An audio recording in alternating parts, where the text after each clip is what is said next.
জি, আসসালামু আলাইকুম। আমরা চলে এসেছি লাইভে। জি, আমরা একটু সময় নিয়ে নিচ্ছি, আমাদের সঙ্গে দর্শকরা যুক্ত হয়ে নেবেন। স্যার, আপনি ততক্ষণ এই লাইভটা শেয়ার করতে পারেন, আমাদের চ্যানেল আগামী ফেসবুক পেজে আপনি পেয়ে যাবেন। আচ্ছা, ঠিক জি, আছে। আমিও জি একটু সময় নিয়ে নিচ্ছি যেন দর্শকরা সবাই যুক্ত হয়। Sure.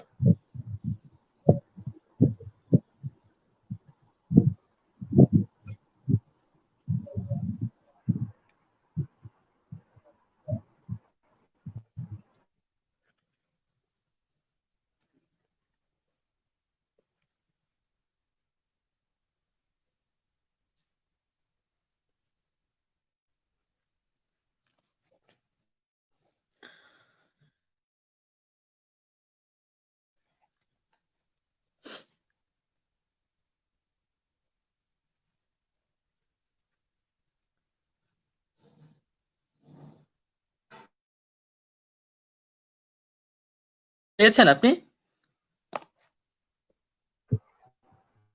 আমি ঢুকতেছি, আসলে খুব স্লো ঢুকতেছে কোনো একটা কারণে।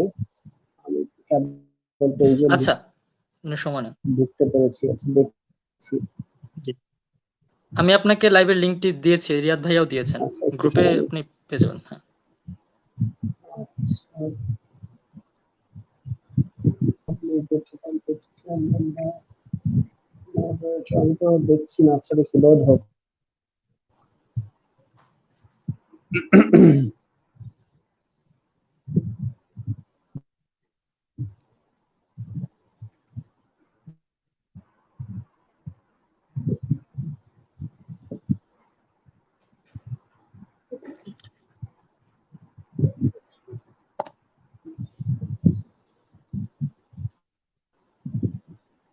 আচ্ছা, এটা তো এখনো আসে নাই। আচ্ছা, শেয়ার লাইভ ভিডিও তো মে 3 এরটা দেখাচ্ছে। আজকেরটা আসেনি কেন এখনো লাইভে? ওইটাই ঠিক বুঝতে দেখো তো পারছি না এখানে আসলে। দেখায় কিনা। আমি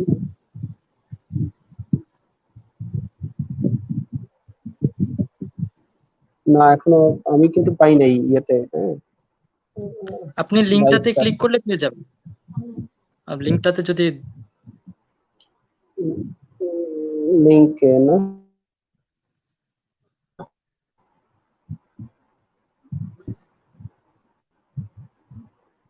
বুঝতে পারছি।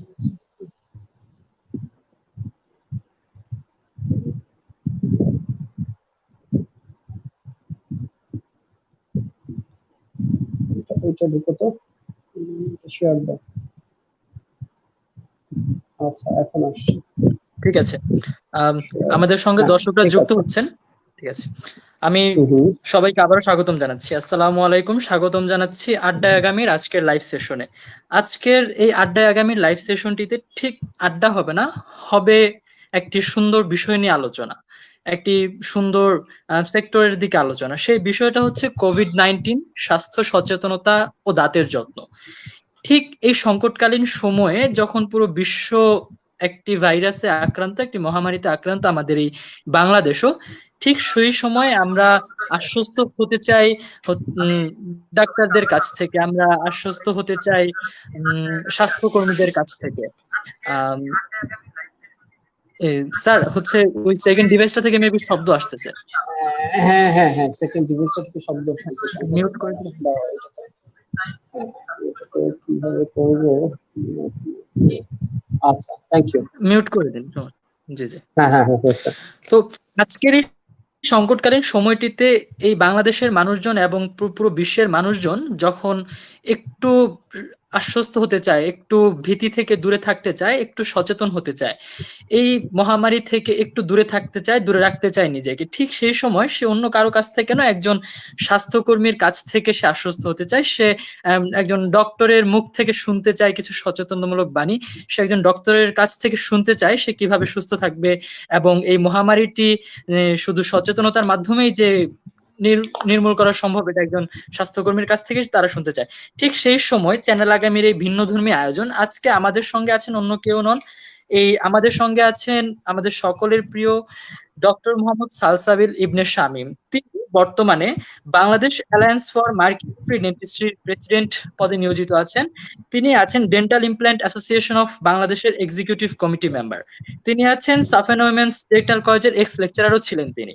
তিনি public health professional chief consultant Salsabil dental care এবং বাংলাদেশের অন্যতম প্রিয় একজন ডেন্টিস্ট। আমাদের সঙ্গে আছেন ডক্টর মোহাম্মদ সালসাবিল ইবনে শামীম। স্যার, আপনাকে স্বাগতম। ধন্যবাদ নাহিদ আপনাকে।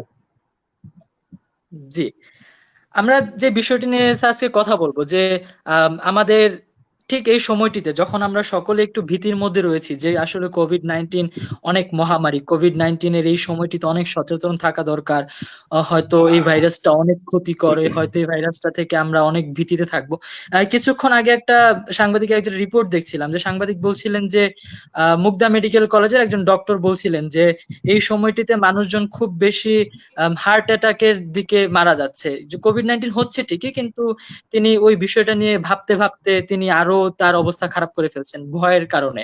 ঠিক এই বিষয়গুলো নিয়ে আমরা আলোচনা করবো। স্যার, আপনার কাছে যদি আমি জানতে চাই, এই যে কোভিড-19 এই সংকটকালীন সময়টিতে বাংলাদেশ আছে বর্তমানে, ঠিক বর্তমানে কোভিড-19 কতটা ভয়াবহ বা কতটা মহামারী আকারে ছড়াতে পারে ঠিক এই সময়টিতে? আচ্ছা, বর্তমান একটা মানে খুব সংকটকালীন পরিস্থিতির মধ্যে দিয়ে আমরা পার করছি। বর্তমান সময়টা খুব কঠিন একটা সময় সারা পৃথিবীর জন্য। এরকম নজিরবিহীন বলা যায় এটাকে, যে এর আগে কখনো ঘটেনি যে সারা পৃথিবীতে আমরা বলি এপিডেমিক, এন্ডেমিক, প্যান্ডেমিক। প্যান্ডেমিক মানে কি? প্যান্ডেমিক মানে হচ্ছে সারা পৃথিবী জুড়ে যতগুলো মহাদেশ আছে, সবগুলো মহাদেশে যদি একটা রোগ ছড়িয়ে পড়ে তাহলে সেটাকে প্যান্ডেমিক বলে। তো এই মুহূর্তে এই রোগটা এমন একটা রোগ যে আমাজনের যে জঙ্গল, সেই জঙ্গলে যে সমস্ত ট্রাইব আছে যারা সাধারণত মানুষের সংস্পর্শে আসেন না, এরকম ট্রাইবেও এই করোনা এই পজিটিভ পাওয়া গিয়েছে। হ্যাঁ, তো স্বাভাবিকভাবেই এটা একটা খুব বাজে সময়, বাজে সিচুয়েশন আমরা পার করছি। তো আমি আজকেই সন্ধ্যায় বা হ্যাঁ সন্ধ্যা ইফতারের পরে আমরা একটা ওয়েবসাইট খুলেছে জানুয়ারির 22 তারিখে থেকে, নতুন ওয়েবসাইট। মানে এই করোনাকে নিয়ে সারা ওয়ার্ল্ডে যে কাজ হচ্ছে তার মধ্যে একটা, এটার নাম হচ্ছে ওয়ার্ল্ডোমিটার। ওয়ার্ল্ডোমিটার নাম শুনে থাকবেন আপনারা। যে ওয়ার্ল্ডোমিটারে ওরা বলছিল যে টোটাল কেস নাম্বার এই মুহূর্তে সারা পৃথিবীতে এখন পর্যন্ত টোটাল কেসের সংখ্যা প্রায় 38,50,000। 38,50,000 কেস। এবং সবচেয়ে ভয়ের বিষয়টা হচ্ছে মারা যাওয়ার সংখ্যা কিন্তু প্রায় 2.5 লাখের উপরে, 2,65,000, অ্যারাউন্ড 2,66,000। স্যার, আপনার কথা ধরে যদি আমি একদম এক্সাক্ট সংখ্যাগুলো বলি, যে ওয়ার্ল্ডোমিটারের এই অনুযায়ী যে বর্তমান বিশ্বে করোনা ভাইরাস ইনফেক্টেড পারসন হচ্ছে 38,48,912 জন, এবং ডেথ কেসেস হচ্ছে 2,65,902 জন, এবং রিকভার্ড যারা হয়েছেন, যারা সুস্থ হয়ে ফিরেছেন, সেই সংখ্যাটা হচ্ছে আপনার 13,16,896 জন। আচ্ছা, এই ডাটাটা মনে হয় একটু ব্যাকডেটেড। আজকের এটা প্রতি মোমেন্টে চেঞ্জ হচ্ছে। তো একদম লেটেস্টটা আমি যেটা লাস্ট দেখেছিলাম সেটা হলো 38,49,136টা কেস। হ্যাঁ, আর মৃতের সংখ্যা ছিল 2,65,929 জন। আর এখন পর্যন্ত রিকভার করেছে 13,17,092 জন। হ্যাঁ, এটা মানে প্রতি মোমেন্টে ওই ওয়ার্ল্ডোমিটারের দিকে তাকিয়ে থাকলে প্রতি মোমেন্টে চেঞ্জ হচ্ছে, প্রতি মুহূর্তে। তো কারেন্টলি এই মুহূর্তে ইনফেক্টেড মানে ভালো হয়েছে, সুস্থ হয়েছে, এই সমস্ত বাদ দিলে এই সংখ্যাগুলো আমরা যোগ বিয়োগ করলে দেখা যায় প্রায় 22,66,000 মানুষ এই মুহূর্তে সারা পৃথিবীতে ইনফেক্টেড। এর মানেটা কিন্তু ভয়াবহ। হ্যাঁ, যে এমন একটা ডিজিজ যেটা আসলে কন্ট্রোলে নাই, এটা ভয়াবহ অবস্থায় আছে। এবং এই মুহূর্তে যারা কারেন্টলি পেশেন্ট আছেন, তো আমরা দেখেছি যে প্রায় অ্যারাউন্ড 2% সাধারণত ক্রিটিক্যাল কন্ডিশনে থাকে। তো সেই হিসাবে প্রায় 48,000 মানুষ এই মুহূর্তে মানে ক্রিটিক্যাল কন্ডিশনে রয়েছে, খুব ক্রিটিক্যাল কন্ডিশনে বা সিভিয়ার কোভিডে আক্রান্ত। আর এই সময়টিতে সাধারণ জনগণের মধ্যে একটি মানে প্রশ্ন খুব খেয়াল করা যাচ্ছে, এবং এটা একটা আতঙ্কেরও বিষয় যে ইউরোপে যেভাবে এই করোনা মহামারী আকার ধারণ করেছিল বা ইউরোপের মানুষজনের উপর দিয়ে যেই দুর্যোগটা গিয়েছে বা ইউরোপে যেই পরিমাণ আক্রান্ত হয়েছে বা মৃত হয়েছে, ঠিক একই রকম কি এশিয়া মহাদেশও কি ঠিক ততটাই ভয়াবহতা ফেস করবে? আপনার কি মনে হয়? আচ্ছা, এইগুলা পুরাটাই হাইপোথেটিক্যাল কথাবার্তা, যেগুলা এই মুহূর্তে পর্যন্ত যেগুলো আমরা বলছি সবই অ্যাজাম্পশন। আসলে একদম নিরেট তথ্য আমাদের কারো কাছেই নাই, কারণ এটা এমন একদম সম্পূর্ণ নতুন একটা ডিজিজ যেটা সম্পর্কে আমাদের কাছে এই মুহূর্তে দেওয়ার মতো ডাটা বা বলার মতো ডাটা খুব অল্প আছে, কম আছে। তো আমি দেখছিলাম ওই মানে এই এই এই সূত্রেই দেখছিলাম যে ইউরোপ এবং আমেরিকা যখন এপিসেন্টার ছিল, এবং এই মুহূর্তে এশিয়াতে কি অবস্থা। ইউরোপ আমেরিকার মতো আমাদের আসলে যদি আমরা সংখ্যাগত দিক থেকেও দেখি, তাহলে ইউএসএ তে টোটাল পেশেন্ট এখন পর্যন্ত 12 লক্ষ, 12.5 লক্ষ। আমেরিকাতে সবচেয়ে বেশি।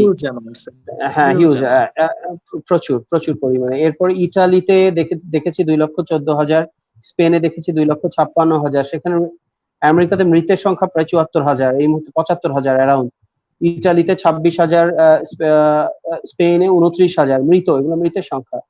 তো বাংলাদেশ এই মুহূর্তে আসলে আমরা জানুয়ারি, ফেব্রুয়ারি, মার্চ, এপ্রিল, মে মাস চলছে এখন, প্রায় 5 মাস। তো 5 মাসে আমরা দেখতে পাই বাংলাদেশে আমাদের ফার্স্ট কেস সম্ভবত আমরা মার্চের 8 তারিখে ডিটেক্ট করেছিলাম।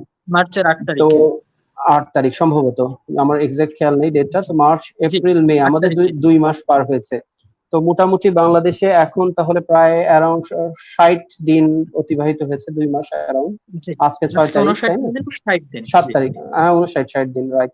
তো অন্যান্য দেশের আমি ডাটাগুলো দেখছিলাম, তো অন্যান্য দেশগুলো যখন 55 দিন ছিল, 60 দিন ছিল, সেই সময়ে ইউরোপ এবং আমেরিকার স্পেশালি ওদের যে পরিমাণ ডেথ রেট এবং এফেক্টেড রেট ছিল, সেই তুলনায় আমাদের দেশগুলোতে, স্পেশালি আমাদের উপমহাদেশ, আমার তো বেশি কনসার্ন হচ্ছে সাউথ ইস্ট এশিয়া বা সাউথ এশিয়া, যেগুলো বাংলাদেশ, ইন্ডিয়া, পাকিস্তান, এই সমস্ত দেশগুলোর কনসার্ন বেশি আমাদের কাছে। তো এই দেশগুলোতে কিন্তু এখন পর্যন্ত ওই সংখ্যার তুলনাতে কম, এবং এশিয়ার অন্যান্য দেশগুলোতে, যেমন আমি সিঙ্গাপুরে দেখছিলাম, অদ্ভুত ভাবে তাদের টোটাল ডেথ মাত্র 20 জন, যেখানে তাদের টোটাল এফেক্টেড প্রায় 21,000, 20,939 জন। মানে এটা অদ্ভুত। সিঙ্গাপুরে 21,000 এফেক্টেড, মৃত্যুর সংখ্যা 20 জন। এটা কি একদমই তাদের চিকিৎসা ক্ষেত্রের যে উন্নতি বা তাদের স্বাস্থ্য খাতের মধ্যে যে উন্নতি, সেই কারণেই? অবশ্যই, অবশ্যই। তারা সিঙ্গাপুর একটা ছোট দেশ, কিন্তু তারা ফার্স্ট ওয়ার্ল্ড কান্ট্রি।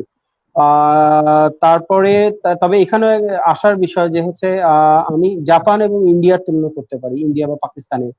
আমি জাপানে দেখছিলাম ওদের টোটাল কেস প্রায় 15,500, সেখানে মৃতের সংখ্যা হচ্ছে 500 জাপান কিন্তু খুবই হাইলি ডেভেলপড কান্ট্রি। সেখানে আমি পাকিস্তানের কথা দেখছিলাম, পাকিস্তানের ডাটা দেখছিলাম যে ওদের 24,000 এফেক্টেডে 564 জন মারা গিয়েছে। মানে এর মানেটা হলো ওদের 24,000-এ 564, আর জাপানের 15,000-এ 556।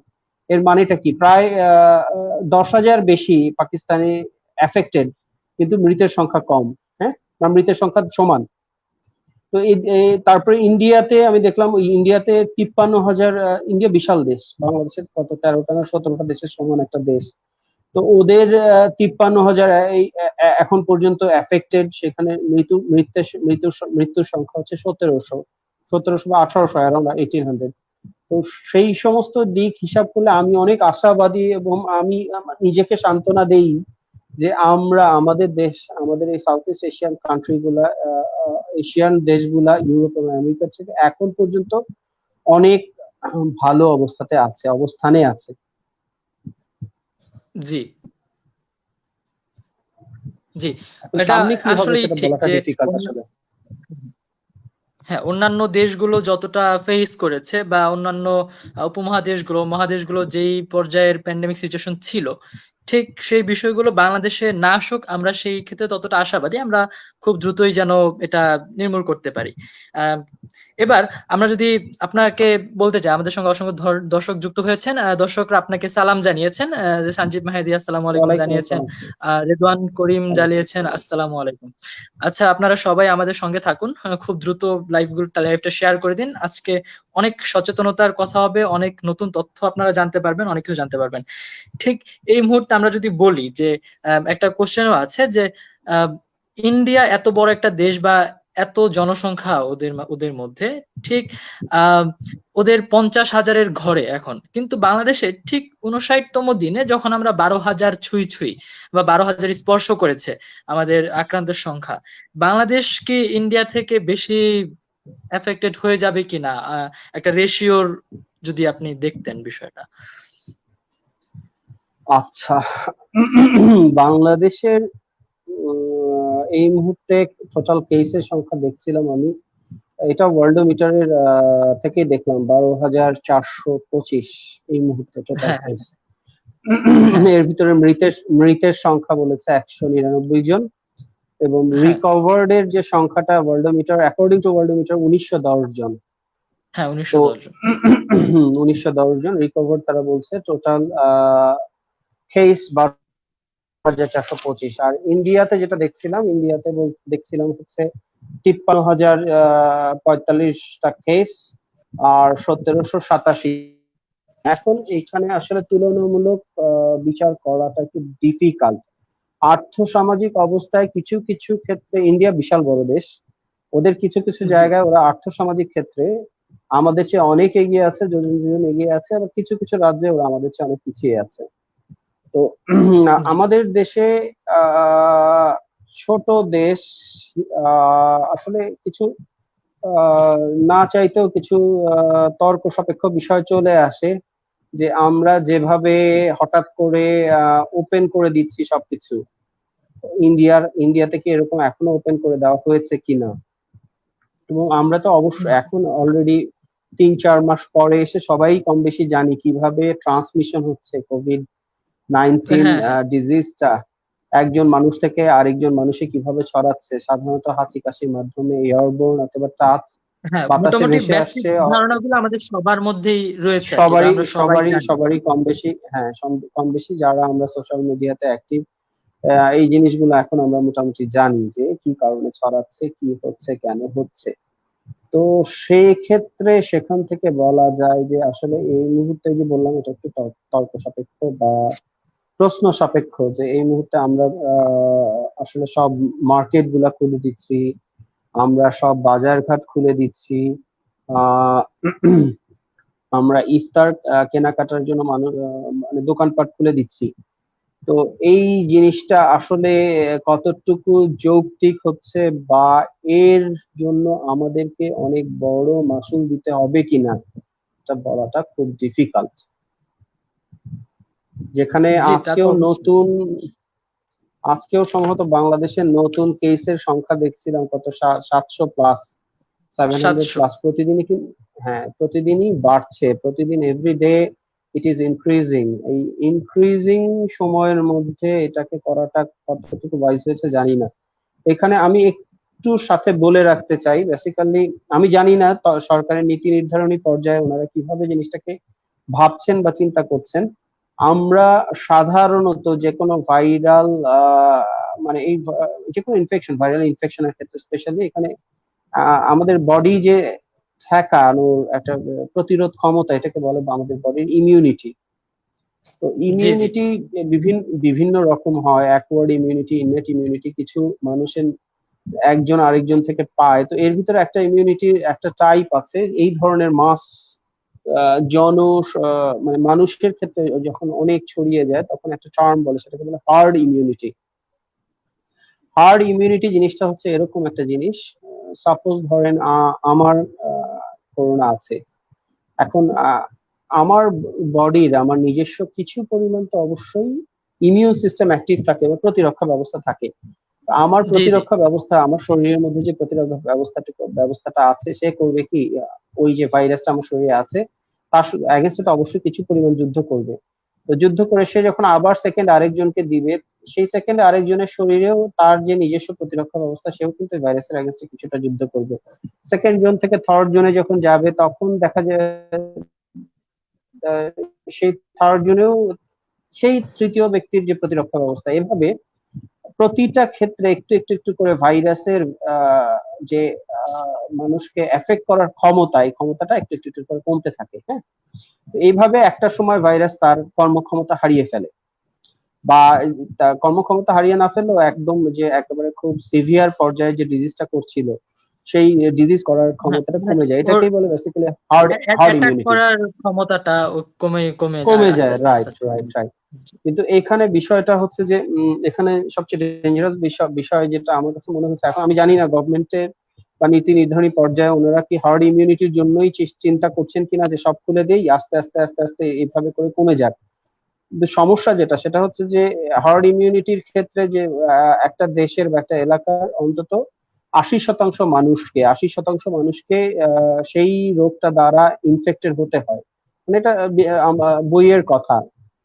তো যদি ধরে নেই বাংলাদেশে এই মুহূর্তে জনসংখ্যা 20 কোটি ধরে নিলাম সাপোজ, তো 20 কোটি জনসংখ্যায় যদি আমার 80% মানুষের এই ডিজিজটা হতে হয়, তাহলে কত পার্সেন্ট মানুষের ডিজিজ হওয়া লাগবে? কত মানুষের? 16 কোটি মানুষের, তাই তো? 80% মানে 16 কোটি মানুষের, মানে টোটাল 20 কোটি হলে তার 80% মানুষকে যদি এফেক্টেড হইতে হয়, তাহলে 16 কোটি, রাইট, 16 কোটি মানুষ যদি এফেক্টেড হইতে হয় বা হয়, আমরা এখন পর্যন্ত দেখেছি যে ডেথ রেট 2%, মানে যারা এফেক্টেড হচ্ছে তাদের ডেথ রেট 2%। তাহলে কত মানুষ বাংলাদেশে মারা যাবে হিসাব করে বলা যায়? প্রায় 3,20,000। আর সিভিয়ার কেস হবে, হ্যাঁ, 3,20,000। সিভিয়ার কেস হবে আরো 10%, অ্যাটলিস্ট মানে 1,60,000 সিভিয়ার কেস হবে। আর সেখানে সরি 1,60,000, হ্যাঁ 1,60,000,000, সরি আমি ভুল বলেছি, 1,60,000,000 মানুষ, হ্যাঁ, সিভিয়ার কেস হবে, আর সেখানে 3,20,000 মারা যাবে।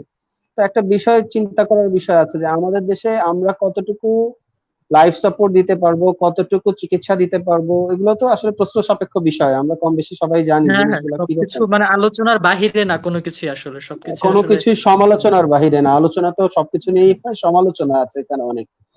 তো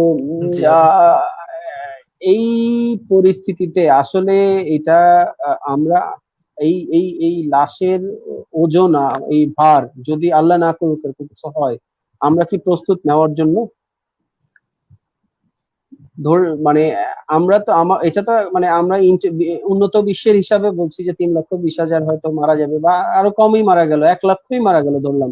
তো সেই 1,00,000 মানুষ, এটা it's not a matter of joke. হ্যাঁ, তাদের পরিবার, মানুষ মারা যাওয়া, প্রতিটা পরিবার, 1,00,000 পরিবার যদি শোকাহত হয় বা হারায় তাদের কর্মক্ষম মানুষকে বা তাদের পরিবারের একজন মানুষকে, এটা কিন্তু আসলে এটাই বলছি যে মানে আমেরিকা হচ্ছে পৃথিবীর শ্রেষ্ঠ চিকিৎসা ব্যবস্থা, পৃথিবীর শ্রেষ্ঠ চিকিৎসা ব্যবস্থা কান্ট্রি যাদের জনসংখ্যার ঘনত্ব আমাদের চেয়ে অনেক অনেক অনেক অনেক কম। আমরা পৃথিবীর সবচেয়ে বেশি জনসংখ্যা ঘনত্বের দেশ। সেই দেশে যদি 13 লক্ষ মানুষ এফেক্টেড হয়, আর সেখানে যদি 74,000 লোক মারা যায়, আমাদের যেখানে মানুষ মানে একটু জোরে কথা বললো আর পাশের বাসা থেকে শোনা যায় এত মানুষ, হ্যাঁ, সেখানে কত মানুষ মারা যেতে পারে। এই মুহূর্তে আমরা আমরা আমরা কিন্তু আরো কিছুদিন অপেক্ষা করতে পারতাম। এটা একান্তই আমার ব্যক্তিগত মতামত, এর পিছনে আমি এটা একটা আশঙ্কা, এটা আসলে একটা আশঙ্কা। এই আর কি। হ্যাঁ, আসলে এই বিষয়গুলো আসলে দুশ্চিন্তায় ফেলে দেয়। আসলে এই বিষয়গুলো আসলে ভাবনারও বাহিরে না, যে মানুষজন এগুলো থেকে দূরে সরিয়ে রাখতে পারবো, যে আসলে এগুলো নিয়ে ভাববেন না, সব ঠিক হয়ে যাবে, এমন কিছু না। কারণ আসলে মোটামুটি সবাই টেলিভিশন দেখছে, খবরের কাগজ পড়ছে, খবর পড়তেছে, খবর জানতেছে। তো যখন তারা দেখতেছে পুরো বিশ্ব একটা মহামারীতে আক্রান্ত, পুরো বিশ্ব এই বিষয়গুলো নিতে পারেনি। আমেরিকার খবরগুলো আসলে যে কারোর অজানা নয়, সেটাও আমরা জানি, সবাই জানে যে এত উন্নত বিশ্ব যদি এত কিছু হয়, তখন বাংলাদেশ আমরা এটাকে হেলায় ফেলে দিতে পারি না, এই বিষয়টাকে আমরা অবহেলায় রাখতে পারি না। এই জন্য আর কি মানুষ একটু বেশি দুশ্চিন্তাগ্রস্ত থাকে। ঠিক তখন আসলে আমাদের আপনাদের মতন মানুষদের কাছ থেকে একটু আশ্বস্ত হওয়া প্রয়োজন পড়ে যে আসলে আপনারা যদি সচেতন থাকেন তাহলে হয়তো এটার সংখ্যা আমরাই কমাতে পারি। হয়তো আমাদের নেতৃত্ব স্থানীয় পর্যায় থেকে আমাদেরকে ভুল সিদ্ধান্ত আসলেও আসতে পারে, হয়তো আমাদের বাজার খুলে দিতে পারে, হয়তো আমাদের শপিং মল খুলতে পারে, হয়তো আমাদের মসজিদ খুলতে পারে, শিক্ষা প্রতিষ্ঠান খুলতে পারে, কিন্তু ব্যক্তি নিজের জায়গা থেকে কতটুকু সচেতন থাকবে বা কতটুকু নিজেকে ওই কাজগুলোতে জড়াবে, ওই বিষয়গুলো কিন্তু একান্ত ব্যক্তির নিজের। ঠিক এই বিষয়গুলো নিয়ে যদি আপনাকে একটা প্রশ্ন করি, যে এই যে বাংলাদেশ কতটা ঝুঁকির মধ্যে পড়বে এটা আমরা অনেকেই চিন্তা করতেছি। এই যে আমরা আমাদের মধ্যে যে বিষয়গুলো পরিলক্ষিত করা যাচ্ছে, যে শপিং মল, বাজার ঘাট খুলে দিচ্ছি, আমরা মসজিদ খুলে দিচ্ছি, শিক্ষা প্রতিষ্ঠানও যদি কেউ খুলে দেয়, বা গণপরিবহন ব্যবস্থা চালু করে দেয়, আমাদের গার্মেন্টস খোলা হয়ে গেছে, আমাদের বিভিন্ন অফিস আদালত খোলা, ঠিক এই সময়টাতে একজন ব্যক্তি নিজে কি ওই বিষয়গুলো মানবে কিনা, বা ওই কতটুকু দূরে থাকতে হবে, যে শপিং মল খুলেছে ঈদের জন্য আমরা অবশ্যই ঈদের বাজার সদাই করব, বা শিক্ষা প্রতিষ্ঠান খুলছে আমাদের এই বিষয়টাতে সিদ্ধান্তে আমাদের মতামত একমত হতে হবে, বা আমাদের সবকিছুতে গণপরিবহন খুলে দিবে সেটাতে একমত হতে হবে। একজন ব্যক্তির কতটা একমত হওয়া এইসব প্রয়োজন, নাকি সব মতামত থেকে আসলে নিজেকে দূরে সরিয়ে রাখা দরকার? সচেতন মানুষ হিসাবে আসলে মতামত প্রকাশ করাটা উচিত। গণতান্ত্রিক দেশে জি, গণতান্ত্রিক অবশ্যই। মতামত থাকা উচিত। জি, এখন সব ক্ষেত্রে তো আমি আমার পার্সোনাল মতামত দিতে পারি না, বা জবাবদিহিতার জায়গাটাও সব ক্ষেত্রে জি, জি, অবশ্যই। আমাদের দেশের ক্ষেত্রে ক্লিয়ার না।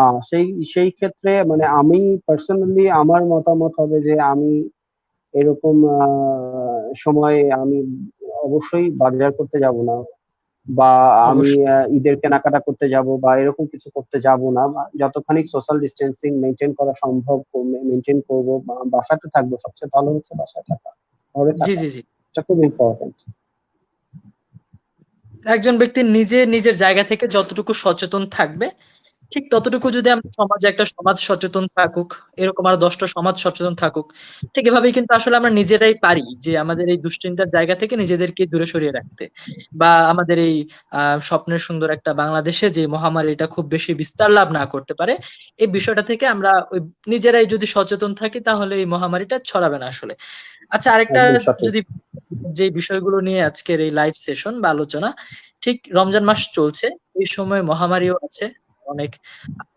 ঠিক এখন যদি আমরা সবাই স্বাস্থ্য সচেতন হতে চাই, কিন্তু আমরা অনেকেই স্বাস্থ্য সচেতন না, বা আমরা অনেকে ওই কোভিড-19 সচেতনতার আড়ালে আমরা অনেকেই অনেক কিছু ভাবতে গিয়ে নিজেদের সচেতনতা আস্তে আস্তে আমরা হারিয়ে ফেলছি, বা নিজে যতটুকু স্বাস্থ্য সচেতন ছিলাম যখন সবকিছু স্বাভাবিক ছিল, ঠিক এই প্যান্ডেমিক সিচুয়েশনটাতে আমরা এসে ওই নিজের বিষয়েও ভাবতে ভুলে গেছি আসলে, যে আমরা শুধু মাস্ক ব্যবহার করছি, হ্যান্ড স্যানিটাইজার ব্যবহার করছি, হাত ধুচ্ছি, এই বিষয়গুলোতে আমাদের সচেতনতার সবকিছু চলে যাচ্ছে।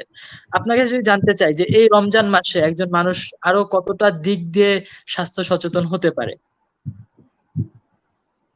আসলে স্বাস্থ্য সচেতনতার বিষয়টা এখানে মানে শুধু আহ, মানুষের জীবনে তো শুধু বেঁচে বেঁচে থাকাটাই সবকিছু না, সুস্থভাবে বেঁচে থাকাটা বেশি সুস্থ থাকাটা ইম্পর্টেন্ট। অনেক বেশি প্রয়োজন। হ্যাঁ, তো বর্তমান যে পরিস্থিতি, আমরা ঘরে থেকে বের হতে পারছি না, আমরা সারাক্ষণ ঘরে থাকছি, এখানে বেশ কিছু ধরনের স্বাস্থ্য সমস্যা দেখা দিতে পারে বা দিচ্ছে। একটা হলো শারীরিক স্বাস্থ্য, একটা মানসিক স্বাস্থ্য, দুইটার ক্ষেত্রেই সমস্যার সম্মুখীন হচ্ছি আমরা। শারীরিক স্বাস্থ্য হচ্ছে যে আমাদের একদম চলাফেরা বন্ধ হয়ে গিয়েছে, সারাক্ষণ ঘরের মধ্যে থাকছি, জি, জি, জি। ওঠা চলাফেরা বা বসা কোনো কিছুই নাই। তো এইখানে অনেকগুলা বিষয় আসে, যেমন আমাদের সুস্থ থাকার জন্য কিন্তু আসলে শারীরিক ব্যায়াম বা অন্যান্য জিনিসের কথা সবসময় আমরা বলে থাকি, যে চলাফেরা করা, হাঁটাহাঁটি করা, অ্যাটলিস্ট দিনে 10 মিনিট 15 মিনিট হাঁটাহাঁটি করা, এগুলো খুব ইম্পর্টেন্ট। হ্যাঁ, তো এই ওই, সময় আমরা যেটা হ্যাঁ, এই মুগদা সময় আমরা যেটা মেডিকেলের হ্যাঁ। একজন ডক্টরের একটা বক্তব্য দেখছিলাম, যে উনি বলছে যে বর্তমানে আসলে যে মানুষগুলো মারা যাচ্ছে কোভিড-19 আক্রান্ত হয়ে, বা যে মানুষগুলো আসলে খুব ক্রিটিক্যাল অবস্থা, এগুলো কিন্তু কেউ ওই সমাজের নিম্ন শ্রেণীর না, দিনমজুর শ্রেণীর না, বা যারা হচ্ছে খেটে খাওয়া মানুষ তারা না। যারা একটু অলস সময় কাটাচ্ছিলেন, বা যাদের একটু শরীরের মেদ বেশি, বা হচ্ছে যারা নিজেদের স্বাস্থ্য সচেতন ছিলেন না, তারাই বেশি কিন্তু আক্রান্ত হচ্ছেন এবং ক্রিটিক্যাল সিচুয়েশনে আছেন। আপনার মতামত কি একই কিনা, যে আমরা যদি শারীরিকভাবে সুস্থ থাকি তাহলে না কোভিড না না, 19? আমি এই বিষয়টা আমি একমত হতে পারছি না। বিষয়টা তর্ক সাপেক্ষ, হ্যাঁ। এবং জি জি আমি একতরফা একটা হসপিটালের ডাটা দিয়ে কোনো জিনিসের কনক্লুশনে আসতে রাজি না, উপসংহারে আসতে রাজি না। কারণ কোভিড-19 একদম নতুন একটা ডিজিজ আমাদের কাছে। এটার কোনো জি ধরনের কোনো ক্লিনিক্যাল ডাটা আমাদের হাতে নাই। তো একটা হসপিটালের ক্ষেত্রে এরকম একটা ঘটনা ঘটেছে, তার থেকে আমি ঢালাওভাবে বলতে পারি না যে বাংলাদেশে নিম্ন শ্রেণীর লোকজন এটা আক্রান্ত হচ্ছে না, বা উচ্চবিত্ত শ্রেণীর লোকজন আক্রান্ত বেশি হচ্ছে, বা উচ্চবিত্ত শ্রেণীর লোকজন বেশি মারা যাচ্ছে। বিষয়টা হচ্ছে যে উচ্চবিত্ত শ্রেণীর মানুষজন বেশি সচেতন। তারা হসপিটালে নিয়ে আসছে, টেস্ট করছে, ধরা পড়ছে। এমন তো হচ্ছে রাস্তাতে অনেক অনেক জায়গায় বেশ কিছু আমরা সংবাদপত্র দেখেছি যে ডেড বডি পড়ে আছে। সাধারণ মানুষ, রিকশাওয়ালা মারা গিয়েছে, রাস্তায় পড়ে আছে। এখন সে কেন মারা গিয়েছে, কি জন্য মারা গিয়েছে, সাধারণ সময় কিন্তু আমরা এরকম দেখি না যে রাস্তায় হঠাৎ জি করে মানুষ মরে পড়ে আছে। আমি সেদিন পড়ছিলাম যশোরের সদর হাসপাতালের গেটে জি একজন জি জি পড়ে মারা গিয়েছেন। এরা এরা কিন্তু নিম্ন শ্রেণীর মানুষজন, বরং এরা অতটা সচেতন না। একটা হসপিটালে যাওয়া দরকার, একজন ডাক্তারের কাছে যাওয়া দরকার, যাওয়া লাগতে পারে, গেলে কি ট্রিটমেন্ট করা লাগবে, এই জিনিসগুলোর সচেতনতার অভাবের কারণে আমি এই জায়গাটায় একমত হতে পারছি না যে মানে ওই উচ্চবিত্ত শ্রেণীর মৃত্যুর হার বেশি, নিম্নবিত্ত মৃত্যুর হার কম, না এরকম কোনো বিষয় আমার আমার চোখে পড়েনি অন্তত এখন পর্যন্ত। না, আর মানে বিষয়টা হচ্ছে যে, মানে প্রশ্নটা ছিল যে আহ, যারা হচ্ছে খেটে খাওয়া মানুষ তাদের তো শারীরিক গঠন বলেন আপনি, তারা শারীরিক ভাবে একটু বেশি সুস্থ, বা যারা হচ্ছে আহ হ্যাঁ, মানে তাদের ওই ক্ষেত্রে যেটা হায়ার দেখা কোয়ালিটির গিয়েছে, আমি হাই সোসাইটি।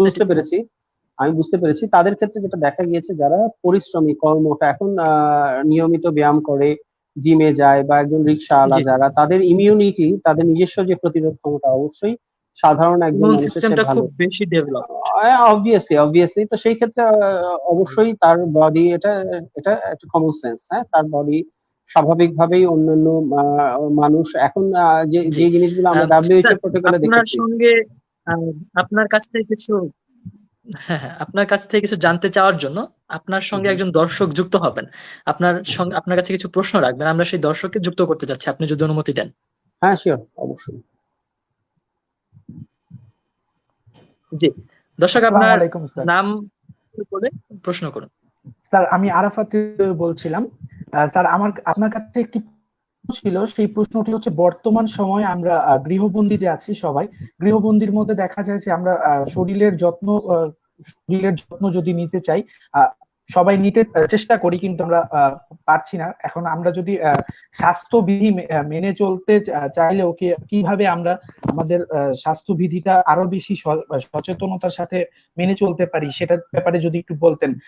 আমরা কি বিষয়গুলা একটু যদি বেশি লক্ষ্য রাখতে হয় ওজন কমানোর ক্ষেত্রে। অনেকে শরীরের বয়স অনুযায়ী ফিট রাখতে চায় নিজেদের শরীর, এটা কিভাবে আরো বেশি রাখা যায়, এটার ব্যাপারে যদি একটু বলতেন তাহলে খুব বেশি ভালো হতো। আচ্ছা, আচ্ছা, এটা তো একদম খুব জি, বেসিক, হ্যাঁ, আপনাকে যে অসংখ্য ধন্যবাদ। হ্যাঁ, একদম জি খুব বলুন। বেসিক বেসিক জিনিস। আমি সুস্থ থাকতে হলে আমাকে কি করতে হবে এটা কিন্তু আমরা সবসময় জানি। পরিমিত আহার, হ্যাঁ, নিয়মিত পরিমিত ঘুম, সময় মতো ঘুমানো, সময় মতো ঘুম থেকে ওঠা, আর ঘরের মধ্যে এখন দিন করে এটা আর তো কি। হ্যাঁ, এটা কোনো ইস্যুই না যে ফ্রি হ্যান্ড এক্সারসাইজ করা। ফ্রি হ্যান্ড এক্সারসাইজ করা খুব সহজ। আর অ্যাজ বিং এ মুসলিম, আমি একটা হাদিস বলতে পারি যে এটা রমজান মাস চলতেছে, হ্যাঁ। তো আমরা জাকাত জিনিসটা সম্পর্কে তো কম বেশি জানি, সবকিছুর কাইন্ড অফ ট্যাক্স, ইসলামের ট্যাক্সেশন সিস্টেম হচ্ছে জাকাত। তো শরীরের জাকাত হচ্ছে রোজা। হুম? তো এটা একটা হাদিস আছে কিন্তু যে রমজান, রোজা হচ্ছে শরীরের জাকাত, এরকম একটা হাদিস আছে। তো এই রোজা রাখা নিয়মিত, হ্যাঁ। আর রমজান মাসে আরেকটা সুযোগ আছে যে মুসলমানদের জন্য তারাবির নামাজ, 20 রাকাত নামাজ। মসজিদে মসজিদে যদি যেতে না পারি, ভেরি নাইস, মসজিদে যেতে হবে এই মুহূর্তে না যাওয়াটাই বরং বোধ হয় ভালো। আমি আসলে এইভাবে জি বলাটা ঠিক না। তো জি জি 20 রাকাত নামাজ নিজে যদি ঘরে পড়ি, জামাতের সাথে পড়ি, আমার কিন্তু যথেষ্ট পরিমাণ ব্যায়াম হচ্ছে। আর আহ, এই অবশ্যই। আহ, এই ইয়ং জেনারেশন একটা জিনিস আমি খেয়াল করেছি, যে এরা সারা রাত জেগে থাকে, সেহরি খেয়ে তারপরে ঘুমাতে যায়। It is too odd. হ্যাঁ, early to bed early to rise makes man healthy wealthy and wise, এটা তো অনেক পুরানো কথা। তো ইফতারের পরে এশার নামাজ হয়ে গেল, এশার নামাজের পরেই খাওয়া দাওয়া করে ঘুমিয়ে যেতে হবে, সেহরির সময় উঠে তারপরে নামাজ পড়ে আবার যদি কেউ ঘুমাতে চায় ঘুমালো, টাইমলি জি, ঘুমানো। হ্যাঁ, মানে আপনার কথা এই অনুযায়ী মানে আমরা ইস্যুগুলা যদি একটা রুটিন লাইফ মেনটেন করি, একটা রুটিন সচেতন লাইফ, লাইফ রাইট মেনটেন করি, রাইট তাহলে রাইট আমরা রাইট আসলে রাইট রাইট সঠিক। জি, জি। রাইট, সুস্থ আপনাকে থাকাটা খুব সহজ। আরেকজন দর্শক যুক্ত হবেন আপনাকে প্রশ্ন করতে, আমি আরেকজন দর্শককে যুক্ত করছি। শিওর। জি, দর্শক আপনার নাম পরিচয় বলে প্রশ্নটি করুন। আমার নাম মাসি খান মাহিন। সালসিল ভাই, আসসালামু আলাইকুম। ওয়ালাইকুম আসসালাম। প্রথমে বলতে চাই, দেশের এমন সংকটকালীন মুহূর্তে এমন সুন্দর একটা আলোচনা আয়োজন করার জন্য চ্যানেল আগামীকে অত্যন্ত ধন্যবাদ, এবং সেই সাথে ধন্যবাদ সালসিল ভাইকে এত সুন্দর গুরুত্বপূর্ণ দিক নির্দেশনা দেওয়ার জন্য। তো সালসিল ভাই অনেক কথাই বলছিলেন। সালসিল ভাই যেহেতু ডেন্টিস্ট, তাই ভাইয়ের কাছে আমি দাঁত বিষয়ে একটি প্রশ্ন করতে চাই। প্রশ্ন হচ্ছে, যেহেতু দেশে এমন সংকটকালীন অবস্থা বিরাজমান, চাইলেও তাৎক্ষণিকভাবে ডাক্তারের কাছে যাওয়াটা সম্ভব হয় না, তাই হঠাৎ করে দাঁতে ব্যথা হলে আমাদের তাৎক্ষণিকভাবে ব্যথা কমানোর জন্য করণীয় কি, এবং আমাদের দাঁতকে শক্তিশালী এবং মজবুত করার জন্য আমাদের খাদ্য তালিকা কেমন হওয়া উচিত? Very good question. এইখানে কিছু কথা আছে, সেটা হলো যে যদি দাঁতের ব্যথা হয়, এটা একটা সেন্সিটিভ ইস্যু। দাঁতের ব্যথা অনেক কারণে হতে পারে, অনেক রকমের ব্যথা হতে পারে। তো আমরা এখানে সব ধরনের ব্যথাকে ডেন্টাল ইমার্জেন্সি বলি না। ব্যথার সিভিয়ারিটি টাইপ এগুলো আসলে সাধারণ মানুষের পক্ষে অ্যাসেসমেন্ট করা খুব ডিফিকাল্ট। তো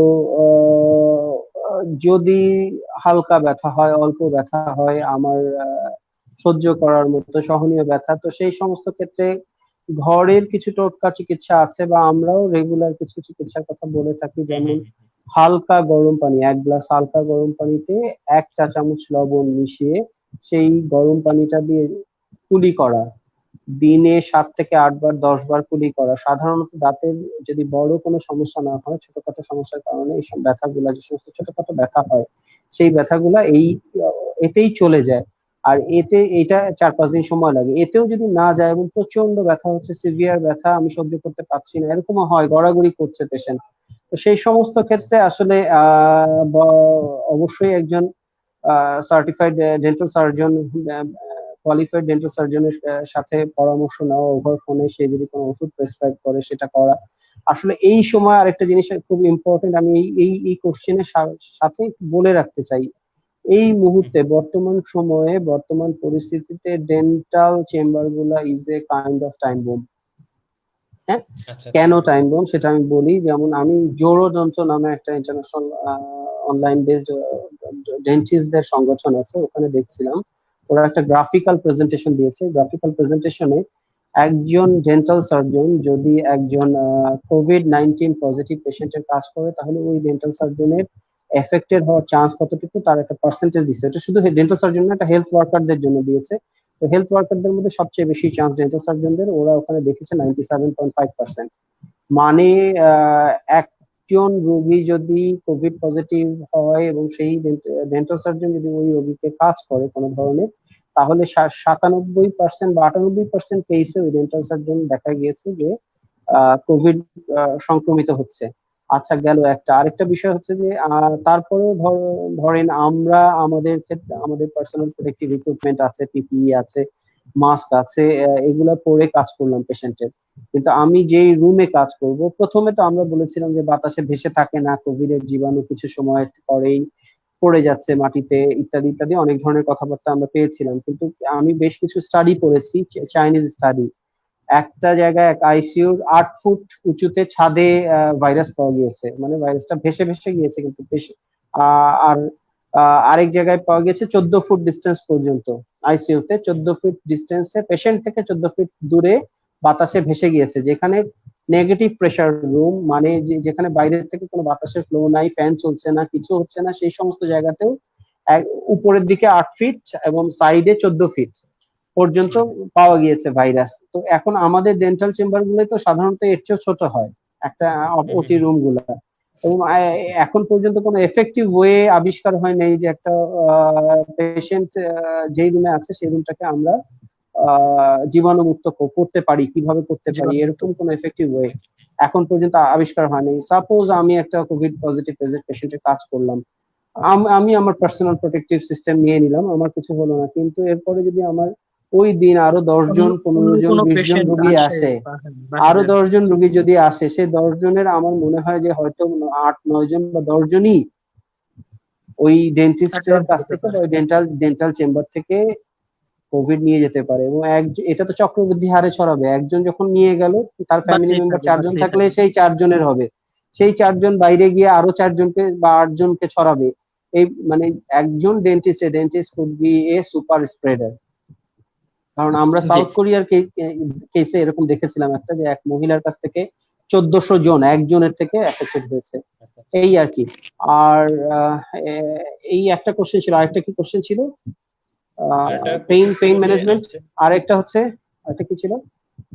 আরেকটা হচ্ছে যে আমাদের দাঁতকে শক্তিশালী মজবুত করতে আমরা খাদ্য তালিকা কেমন হওয়া উচিত? আচ্ছা আচ্ছা আচ্ছা, খাদ্য তালিকা কেমন হওয়া উচিত? আসলে বিষয়টা হচ্ছে সুষম খাদ্য আমরা ছোটবেলা থেকে পড়ে আসছি, ক্লাস 5 এ আমার যতদূর মনে পড়ে, ক্লাস 5 এর বইতে ছিল যে সুষম খাদ্য কি কি থাকে, কার্বোহাইড্রেট, প্রোটিন, ফ্যাট, মিনারেলস, হ্যাঁ, ভেজিটেবলস, এগুলা। তো ওইগুলা আমরা রেগুলার যে সমস্ত খাবার খাই, ইটস কোয়াইট ওকে। তো মেইন যে ইম্পর্টেন্ট জিনিস দাঁতের যুক্ত করতে চাচ্ছি যে এখন তো রমজান মাস, এবং এখন এমন একটা সিচুয়েশন যে খাদ্য তালিকায় সুষম খাদ্য বা ফলমূল আমরা যুক্ত করতে যদি আপনি উপদেশ না, ফলমূল, কারণ বাজারে যাওয়াটা পসিবল না, বা হয়তো অনেক সময় আমরা বাজারে সঠিক ফলটা পাবো না, ঠিক এই সময়টাতে, ঠিক এই সিচুয়েশনটাতে আসলে কি রকম খাদ্য তালিকা হওয়া উচিত? আসলে এই সময়টাতে মানে ডাক্তার হিসাবে অনেক কথা বলা যায়। আপনাকে ধন্যবাদ। হ্যাঁ হ্যাঁ, ডাক্তার হিসাবে অনেক কথাই বলা যায় যে এটা খেতে হবে, ওটা খেতে হবে। আসলে সত্যি কথা হচ্ছে যে it is the time for survival. এখন সুষম খাদ্য বা ভালো খাবার খেতে হবে, ভালো পড়তে হবে, ডাজন্ট ম্যাটার। এখন আমাকে সার্ভাইভাল অফ দ্য ফিটেস্ট, আমাকে বেঁচে থাকতে হবে। বেঁচে থাকার জন্য যেটুকু না হলে না, ওইটুকু আমার মতে গুড এনাফ, আর বাকি সবকিছু বিলাসিতা। মানে সার্ভাইভ করাটা খুব বেশি এখন প্রয়োজন। সুস্বাস্থ্যের চাইতে আমরা যদি স্বাস্থ্যটা অন্তত এক্সিস্ট করাতে পারি, আমরা পরবর্তীতে সুস্বাস্থ্য নিয়ে আরো কথাবার্তা বলতে পারবো। স্যার, আপনার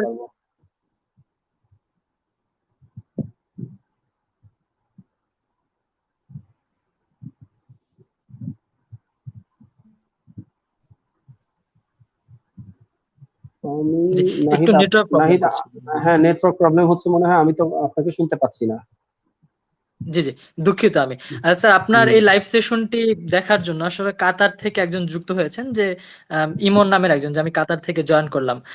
প্রিয় ডক্টর বন্ধুর গুরুত্বপূর্ণ কথাগুলো শুনছি। আমাদের সঙ্গে আরেকজন প্রশ্ন করেছেন, জান্নাত তিস্তা নামে, লিখেছেন, আসসালামু আলাইকুম স্যার, আমার একটা প্রশ্ন ছিল, কোভিড-19 এর ধরন বা লক্ষণ কি পরিবর্তন হচ্ছে কিনা? Very good question. কোভিড-19 এর ধরন বা লক্ষণ আসলে পরিবর্তন হচ্ছে কিনা এটা বলাটা প্রশ্ন সাপেক্ষ বা ডিফিকাল্ট। যদিও আমরা এখন পর্যন্ত উত্তরগুলো একটু বিতর্কিত না, এখন পর্যন্ত আমরা যেগুলো বেসিক্যালি দেখে এসেছি সেটা হচ্ছে যে কনফার্মেটরি যে জিনিসগুলো থাকছে সেটা হচ্ছে প্রথমত জ্বর 4 থেকে 5 দিন, হাই গ্রেড ফিভার থাকে 104-5 পর্যন্ত উঠতে দেখা গিয়েছে, এবং জ্বর কমে যাওয়ার পরে চতুর্থ বা পঞ্চম দিন থেকে যেটা শুরু হয় সেটা হলো গলা ব্যথা, ফুসফুসে কাশি, শুকনা খুসখুসে কাশি, সাধারণত নন প্রোডাক্টিভ, মানে কোনো শ্লেষ্মা থাকে না, মিউকাস থাকে না, নাক দিয়ে পানি পড়ে না, এরকম শুকনা কাশি, একদম শুকনো কাশি, এবং সেই কাশিটা পরবর্তীতে শ্বাসকষ্টে আস্তে আস্তে আস্তে আস্তে শ্বাসকষ্টের দিকে রূপান্তরিত হয়।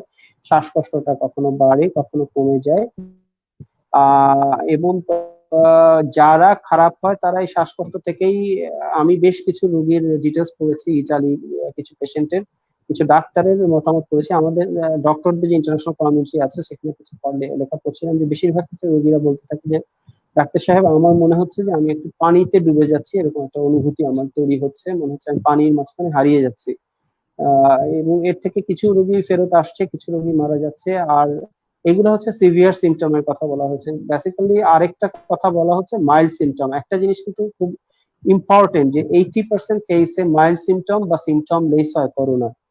মানে আমার 100 জন রোগীর মধ্যে 80 জন রোগী হয়তো জানবেই না যে তার করোনা পজিটিভ ছিল। এটা কিন্তু একটা ভয়াবহ বিষয়। সে জানতেই পারবে না তার কখনো করোনা হয়েছিল, কিন্তু সে হ্যাঁ, এটা কিন্তু আসলে আরেকজনকে অনেক স্প্রেড করে দিবে। তো ওই সিমটম লেস যেগুলা বা মাইল্ড সিমটমের ক্ষেত্রে আমি বেশ কয়েকজন আমার বন্ধু যারা এরকম দুইজনের সাথে আমার কথা হয়েছে যারা ডক্টর এবং একজন ঢাকা মেডিকেল কলেজে চিকিৎসা সেবা দিতে গিয়ে, আরেকজন পিজিতে চিকিৎসা সেবা দিতে গিয়ে কোভিড আক্রান্ত হয়েছে, বাংলাদেশি ডক্টর। ওদের সাথে আমার কথা হয়েছে। একজন বলছিল যে তার আবার অন্যান্য ডিজিজও আছে, এই যেমন ডায়াবেটিস, হাই ব্লাড প্রেশার, এই ডিজিজ গুলো থাকলে বিভিন্ন ক্ষেত্রে বলা হয়েছে যে এই সমস্ত পেশেন্টদের ক্ষেত্রে আউটকাম খারাপ। তো সে জি, মানে সুস্থ। স্যার ওই যে ঘুরে ফিরে একই কথা যে আসলে যাদের ইমিউন সিস্টেমটা আগে থেকেই একটু হার্ড, একটু ডেভেলপড, তারা আসলে ওটা ওভারকাম করতে পারছে, বা যারা আগে থেকে ইমিউন এইটা সিস্টেমটা এইটা অন্য এটা কোনো এটা রোগে এটা এটা আক্রান্ত। এটা শুধুমাত্র ইমিউন সিস্টেমের ক্ষেত্রে বলাটা ডিফিকাল্ট। এটা যে আসলে শুধুমাত্র ইমিউন সিস্টেমই হচ্ছে সে নাকি ভাইরাসটা কিছুটা দুর্বল হয়ে গিয়েছে, এটা এখনো তর্ক সাপেক্ষ। হ্যাঁ, আগে থেকে বলাটা খুব আসলে ডিফিকাল্ট। মানে আসলে উন্নত এখন বিশ্ব থেকে পর্যন্ত শুরু করে এখন পর্যন্ত কোথাওই এখন মানে পর্যন্ত আমরা সঠিক আমরা কোনো আসলে উত্তর কিছুই আসে জানি না। না। এখন পর্যন্ত আমরা কোভিড জি, সম্পর্কে ইভেন যেটা সবচেয়ে ভয়াবহ বিষয় যে কোভিড প্যাথোজেনেসিস বলি আমরা একটা টার্ম। প্যাথোজেনেসিস হচ্ছে যে কোনো একটা ভাইরাস তার আমার শরীরের মধ্যে ঢোকার পরে সে কি কি হুম, ঘটনা ঘটিয়ে আমাকে অসুস্থতার বা সাইন বা সিমটম ডেভেলপ করছে, জি, এই প্রসেসটাকে বলে প্যাথোজেনেসিস। এখন পর্যন্ত আমরা অ্যাবসলিউটলি কোভিড এর প্যাথোজেনেসিস জানি না। কিছু কিছু ক্ষেত্রে দেখা গিয়েছে হার্ট এফেক্টেড, কিছু কিছু পেশেন্টের ক্ষেত্রে দেখা গিয়েছে লাং এফেক্টেড, মানে ফুসফুস এফেক্টেড, কিছু কিছু পেশেন্টে কিডনি এফেক্টেড, কেউ কিডনি ফেলিওরে মারা গিয়েছে, কেউ হার্ট অ্যাটাক করে মারা গিয়েছে। It's very difficult to tell what are the জি, থিংস হ্যাপেনিং আসলে ইনসাইড। এই আর কি। জি। অসংখ্য ধন্যবাদ আপনাকে। অনেক আসলে তথ্যবহুল আলোচনা হচ্ছে। আমাদের সঙ্গে আসলে অনেক দর্শক যুক্ত হচ্ছেন। আমাদের সঙ্গে আরেকজন দর্শককে একটু যুক্ত করে নিব। আপনার কাছে আসলে আজকে আপনি আমাদের লাইভ সেশনে আসবেন, এটা আসলে অনেক সাড়া জেগেছে এবং অনেকে অনেক প্রশ্ন নিয়ে হাজির হয়েছিল। তবে তার মধ্য থেকে আমরা বেশ কয়েকজনকে আসলে আপনার সঙ্গে দেখা করার, সরাসরি দেখা করার এরকম একটা সুযোগ দিয়েছি। তো আমাদের সঙ্গে আরো একজন দর্শক যুক্ত হচ্ছেন, আমি একটু যুক্ত করে নিচ্ছি তাকে। আচ্ছা। জি, আপনাকে আসসালামু আলাইকুম স্বাগতম। স্যার। আর নাহিদ জি, ভাই স্বাগত। স্যারের কাছে আমার একটা প্রশ্নটা হচ্ছে, আমরা তো জানি যে আমাদের বর্তমান সময়ে কোভিড নিয়ে মানে করোনা ভাইরাস নিয়ে কোনো ধরনের চিকিৎসা ব্যবস্থা আবিষ্কৃত হয়নি, মানে কোনো প্রতিষেধক কিংবা কোনো টিকা এখন আবিষ্কার হয়নি, কিন্তু এই যে প্রতিদিন যে এত মানুষ সুস্থ হচ্ছে তাদের সুস্থতা কিভাবে করা হচ্ছে, মানে কোনো যেহেতু হ্যাঁ। প্রতিষেধক কিংবা তো নেই তার কিংবা কিভাবে টিকা আসলে নেই, সুস্থ হয়ে উঠবে? সুস্থ হচ্ছে তারা কিভাবে? আচ্ছা, জি, অসংখ্য কোশ্চেনটা দারুণ একটি প্রশ্ন। জি, আসলে কোশ্চেনটার অ্যান্সারটা নিয়ে আসলে আমরা এতক্ষণ পর্যন্ত ওই যে আলোচনা করছিলাম যে বিষয়টা এখন পর্যন্ত পুরোপুরি কন্ট্রোভার্সিয়াল। আমরা এখন পর্যন্ত প্যাথোজেনেসিস জানি না, এবং প্রত্যেকটা পেশেন্টে, ইচ অ্যান্ড এভরি ইন্ডিভিজুয়াল পেশেন্টে প্রত্যেকের ক্ষেত্রে ডিফারেন্ট ডিফারেন্ট ইন্টারনাল কেসেস হচ্ছে, থিংস আমরা বিভিন্ন দেখতে জিনিস পাচ্ছি, দেখতে বিভিন্ন রকমের ঘটনা পারতেছি ঘটছে। আমরা। আসলে কে যে কিভাবে ভালো হচ্ছে এটা বলাটা খুব ডিফিকাল্ট। এমনি বেসিক কিছু জিনিস আমরা যেই কাজগুলা আমাদের হসপিটালে আমরা করে যাচ্ছি বা আমাদের ডাক্তার সাহেবরা করে যাচ্ছেন, আমাদের কলিগরা করে যাচ্ছেন, সেটা হলো symptomatic treatment. What is symptomatic treatment? কারো যদি জ্বর হয় তাহলে তাকে জ্বর কমানোর জন্য আমরা বেসিক কি জানি, প্যারাসিটামল দিই, প্যারাসিটামল দিচ্ছি তাকে জ্বর কমানোর জন্য। যার শ্বাসকষ্ট হচ্ছে তাকে অক্সিজেন দিচ্ছি বা তার লাংকে সাপোর্ট দিচ্ছি। যার হার্টের সমস্যা হচ্ছে তাকে হার্টের আমাদের জানা, মানুষের জানা যে সমস্ত হার্টের চিকিৎসার ওষুধ আছে সেগুলো দেওয়া হচ্ছে। যার কিডনি সমস্যা হচ্ছে তাকে কিডনি দেওয়া হচ্ছে। এর মধ্যে থেকেই কেউ কেউ নিজের থেকেই সেরে উঠছে। আসলে কিভাবে সেরে উঠছে এটা বলাটা খুব ডিফিকাল্ট। আবার কেউ কেউ পারছে না, হেরে যাচ্ছে। এবং এটা এখন পর্যন্ত কোনো স্বতঃসিদ্ধ চিকিৎসা ব্যবস্থা এখন পর্যন্ত তৈরি হয়নি। মানুষরা এখনো চেষ্টা করে যাচ্ছে বিভিন্ন রকম ওষুধ দিয়ে। তবে জাপান, তারা, আমি পড়েছি কিছু লেখা, যদিও এটা এখনো এস্টাবলিশ না, ওরা একটা ওষুধ তৈরি করেছে, এটা ট্রেড নেম হচ্ছে এভিজ্ঞান। আর ফ্যাভিপিরাভির সম্ভবত ওষুধটার জেনারিক নেম, একটা অ্যান্টিভাইরাল ড্রাগ। ওরা দাবি করছে যে ওরা 109 জন পেশেন্টের উপর ক্লিনিক্যাল ট্রায়াল করেছে, তো ওই 109 জনের প্রত্যেকে ভালো হয়ে গিয়েছে। যাদের কোমরবিডিটি বলে, কোমরবিডিটি মানে হচ্ছে ডায়াবেটিস, হাই ব্লাড প্রেশার, অন্যান্য অসুখ ছিল, তাদের ক্ষেত্রে অ্যাভারেজে 12 থেকে 13 দিন সময় লেগেছে। আর যাদের কোনো কোমরবিডিটি ছিল না তারা 7 থেকে 8 দিনে সুস্থ হয়ে গিয়েছে।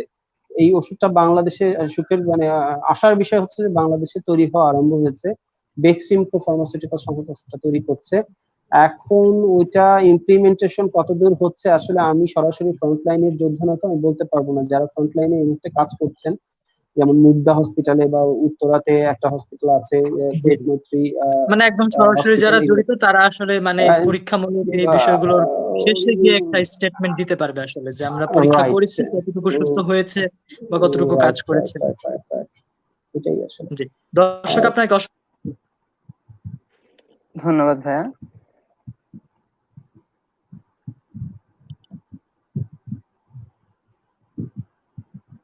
আসলে একটু আপনার কাছে ফিরে আসি যে আপনি নিজে কেন মানে অন্যান্য দিকে না গিয়ে আসলে ডেন্টিস্টের দিকে ঝুঁকলেন বা ডেন্টিস্ট হলেন একজন। আপনি একজন প্রিয় একজন ডেন্টিস্ট, আসলে উত্তরার একজন স্বনামধন্য সাল সার্ভিস ডেন্টাল কেয়ারের আপনি পরিচালক। তো মানে এই দিকটাতে কেন? আচ্ছা, আমি এটা একটু মজার বিষয়। বাংলাদেশে ছোটবেলা থেকে যদি কাউকে জিজ্ঞেস করা হয়, আমাদের এটা একটা সামাজিক ট্যাবু আসলে, কাউকে জিজ্ঞেস করা হয় তুমি কি হতে চাও, বড় হয়ে কি হতে চাও, তো সবচেয়ে কমনলি কি পাওয়া যায় answer? Doctor, engineer. Doctor, engineer. হ্যাঁ হ্যাঁ, তো এই আমার মনে হয় না ছোট বাচ্চা কাউকে জিজ্ঞেস করলে, যদি কাউকে জিজ্ঞেস করা হয় যে তোমার এইম ইন লাইফ, তুমি কি রিক্সা পুলার হইতে চাও না প্লেনের পাইলট হতে চাও, অ্যান্সার কি আসবে? এরকম বিষয়গুলো কন্ট্রোভার্সিয়াল বললে মানে জিনিস কন্ট্রোভার্সিয়াল। আমার ক্ষেত্রে যেটা হয়েছিল সেটা হচ্ছে আমি খুব ফাঁকিবাজ ছিলাম পড়াশোনায়। হ্যাঁ, তো আমি বাংলাদেশে এমন কোনো ইউনিভার্সিটি নাই, এমন কোনো জায়গা নাই যেখানে পরীক্ষা দেই নাই। আমি সব জায়গায় গেছি, পরীক্ষা দিতে গেছি, আসলে পড়াশোনা না করে ঘুরতে গেছি। আমি 2-4 জায়গায় চান্স পাইছি। তো পরে যে সমস্ত সাবজেক্টে চান্স পেয়েছি ওগুলাতে আমার বাসা থেকে পড়তে দেয় নাই। ইংলিশে চান্স পেয়েছিলাম, তারপরে প্রত্নতত্ত্বে চান্স পেয়েছিলাম, এরকম কিছু সাবজেক্টে। এর ভিতরে আমি চান্স পাই, সুযোগ হয়ে যায় যে মেডিকেলে ডেন্টালে পড়ার, বেসিক্যালি ডেন্টাল কলেজে পড়ার। তো যখন এরকম একটা সুযোগ আমি পেয়ে যাই, চান্স পেয়ে যাই, তখন আমার ফ্যামিলি থেকে বললো যে তুমি যেহেতু চান্স পেয়ে গেছো করে ফেলো। তো ওই পরে ওই ফ্যামিলি যেহেতু বললো, আর আমিও দেখলাম আচ্ছা আমাদের ওই আর্থসামাজিক অবস্থা, ওই যে আরে বাবা ডাক্তার হওয়ার ভাব আছে, বিশাল ব্যাপার স্যাপার। হ্যাঁ, তখন ওই ডাক্তারি পড়তে ভর্তি হয়ে গেলাম। হ্যাঁ, ডেন্টালে ভর্তি হয়ে পড়াশোনা করা এভাবেই। মূলত আমার যে খুব ছোটবেলা থেকে ইচ্ছা ছিল যে আমি ডেন্টিস্ট্রি পড়বো, এমন কোনো ইস্যু ছিল না। তবে আমি ডেন্টিস্ট্রিকে পছন্দ করেছি, ভালোবেসেছি পড়া শুরু করার পরে। আর এটা একটা বিশাল সুযোগ, এরকম একটা জায়গায় কাজ করা যেখানে আমি সরাসরি মানুষকে নিয়ে কাজ করতে পারি, মানুষকে সেবা দিতে পারি। একটা মানুষের প্রচন্ড দাঁত ব্যথা নিয়ে আসছে, যে সহ্য করতে পারছে না, চোখ দিয়ে পানি পড়ছে, সেই মানুষটার ব্যথাটা যখন আমরা একটু ওষুধ দিয়ে, বা এটা তো আসলে আমরা এটা আল্লাহ চায় তো এইভাবে হয় আর কি। তো যখন সে কমে যায় তখন তার যে ধন্যবাদ, তার হাসি, হ্যাঁ, তার খুশি। আজকে আমার ইনফ্যাক্ট আমার সারা জীবন মনে থাকবে, আজকে এই কোভিড এর মধ্যে আমার চেম্বার আমি বন্ধ রেখেছি মোটামুটি। তো বেশ অনেকগুলো পেশেন্ট আমাকে প্রায় প্রতিদিনই 2-3 জন ফোন দেয়। আমি যতটুকু সম্ভব ওভার ফোনে তাদেরকে ট্রিটমেন্ট দেওয়ার চেষ্টা করি। আজকে আমার এক পেশেন্ট আমাকে মেসেজ পাঠিয়েছে যে আমার জন্য সে শুভকামনা জানিয়েছে, সাথে আমার বাবা মার জন্য শুভকামনা জানিয়েছে যে আমার বাবা মা আমাকে এরকম ভালো ডাক্তার বানিয়েছে। এটা আমি আমার বাবা মার সাথে শেয়ার করি নাই এখন পর্যন্ত। আমার বাবা মারা গিয়েছেন, মার সাথে শেয়ার করি নাই। আমি লাইভে এটা বললাম আর কি, আজকের ঘটনা এটা। হ্যাঁ, যে সে ধন্যবাদ জানিয়েছে আমাকে, ওর বাবা আমাকে। এটা কিন্তু একটা ভালো লাগা জায়গা। জি, এটা আসলে একটা আসলে আত্মতৃপ্তির জায়গা এবং প্রশান্তির জায়গা। এই যে আপনার যে সার্থকতা, যে আপনার এই বিষয়টাতে পড়াশোনা করে একজন ডাক্তার হওয়া এবং যে মানুষের সেবা করা, মানুষের সেবা করার কিন্তু অনেকগুলো ওয়ে আছে, কিন্তু একদম যারা আপনি যে ফ্রন্ট লাইন বলেন, আমরা যদি একদম ওই বিষয়গুলো বিবেচনা করি, একদম সামনে থেকে কিন্তু সেবা ডাক্তাররাই করে।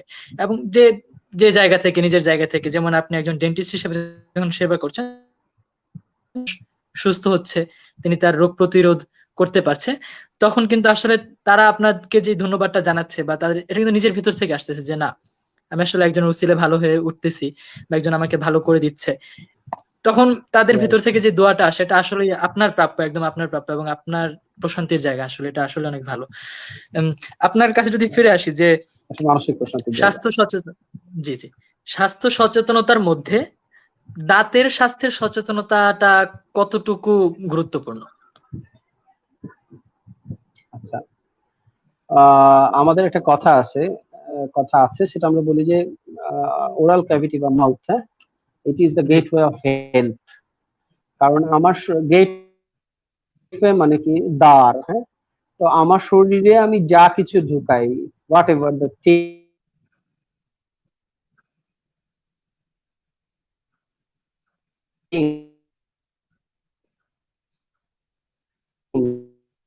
সেটা আমার শরীরে লাগানোর কি ইন্টারনেটে কোনো আমার সমস্যা হচ্ছে? জি, বলুন, আপনি শুনতে পাচ্ছি।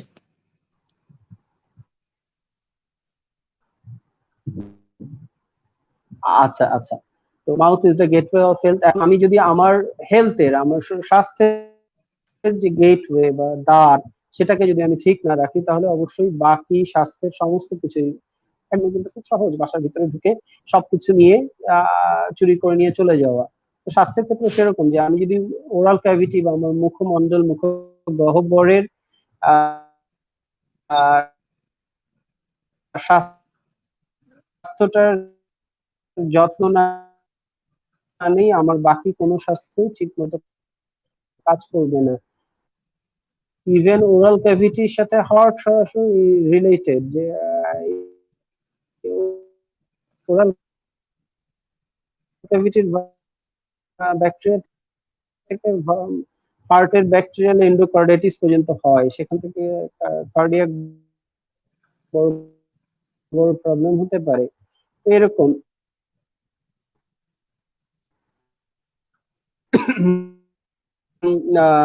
ওরাল ক্যাভিটিকে মেনটেন করাটা খুব জরুরি, এবং একদম বেসিক আমরা ছোট্ট নিয়মিত সবচেয়ে বেস্ট দিনে 2 বার ব্রাশ করা। জি জি, সাধারণত আমরা কি করি, ঘুমে উঠেই ব্রাশ করতে যাই, কিন্তু আইডিয়াল হচ্ছে ওয়ান্স গোয়িং টু বেড, রাত্রে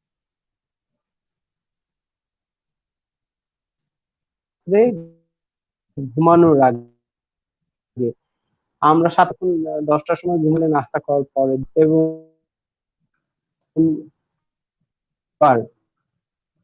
জি জি, কাছে যাওয়া, আমার দাঁত ঠিক একটু চেক করে আসে 6 মাসে একবার, তখন জি। অসংখ্য অসংখ্য সুন্দর একটি বিষয় ছিল। আমাদের সঙ্গে একজন দর্শক প্রশ্ন করেছেন যে, আসসালামু আলাইকুম স্যার, ঠিক এই সময় 100 ডিগ্রি থেকে 102 ডিগ্রি জ্বর কি ভয়ের কারণ আছে কিনা, বা কি করা উচিত? আচ্ছা, বাস্তবতা হচ্ছে এই এই মুহূর্তে যে কোনো জ্বরই ভয়ের কারণ বা চিন্তার কারণ। জি এখন সেটা 100 জ্বর হোক, 102 ডিগ্রি জ্বর হোক, কারণ মাইল্ড করোনার ক্ষেত্রে আমরা দেখছি মাইল্ড কেস গুলোতে 100, 101, 2 পর্যন্ত জ্বর থাকে। সিভিয়ার কেসে থাকে 104, 5 পর্যন্ত ওঠে। তবে এই মুহূর্তে যে কোনো জ্বরই চিন্তার বিষয়, এবং জ্বর আসা মাত্র আমার যদি এরকম খারাপ লাগে, জ্বর আসছে, বেটার ওয়াইজ হচ্ছে যে এখন তো প্রথম দিকে তো আমাদের টেস্টিং নিয়ে কিছু ঝামেলা ছিল, টেস্টের পরিমাণ কম ছিল, হচ্ছিল না। এখন জি, মোটামুটি সবখানেই টেস্ট হচ্ছে কম বেশি।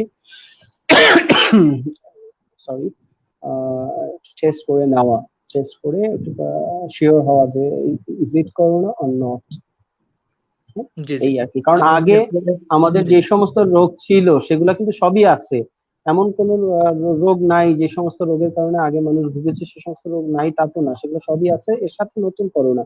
অতএব আমাদের কনফার্ম হয়ে নেওয়া যে এটা করোনা কিনা, তারপরে অন্যান্য আগের মতো যে সমস্ত ট্রিটমেন্ট প্রোটোকল ছিল, 4 দিন 5 দিন পর্যন্ত জ্বর থাকলে প্যারাসিটামল খেয়ে জ্বর কমানো, যদি তারপরে জ্বর না কমে সেক্ষেত্রে ডাক্তারের কাছে যে ব্লাড টেস্ট করে এটাকে বের করা কি কারণে জ্বর হচ্ছে, এই সমস্ত ইস্যুগুলো দেখা। তবে প্রথমেই যদি একটু জ্বর আসে, আমার ভয় লাগে, ওরকম মনে হয় যে খারাপ লাগছে, তাহলে অবশ্যই করোনা টেস্টটা করে ফেলা। জি, স্যার আপনার কাছে যদি জানতে চাই যে আপনি হচ্ছে Bangladesh alliance for mercury free dentistry এর প্রেসিডেন্ট এবং হচ্ছে ডেন্টাল ইমপ্লান্ট অ্যাসোসিয়েশন অফ বাংলাদেশের এক্সিকিউটিভ কমিটি মেম্বার, এবং এছাড়াও আর মানে কত জায়গায় আপনি যুক্ত আছেন এবং আপনি ডেন্টিস্টদের নেতৃত্ব দিয়ে যাচ্ছেন বা বিভিন্ন সংগঠনের সঙ্গে যুক্ত আছেন? সংগঠনের সাথে যুক্ত আসলে আমি ছোটবেলা থেকেই একটু এই ধরনের কাজকর্ম করতে পছন্দ করি, যে নিজে থেকে আগিয়ে যাওয়া, কোথাও গিয়ে কোনো কাজ করা। হ্যাঁ, তো ওরকম স্পেসিফিক্যালি বিভিন্ন জায়গাতেই মানে যেখানেই আমি দেখি সেখানেই কোনো কোথাও সুযোগ পেলেই আমি ঝাঁপিয়ে পড়ি। এটা আমার একটা অভ্যাসগত আমার।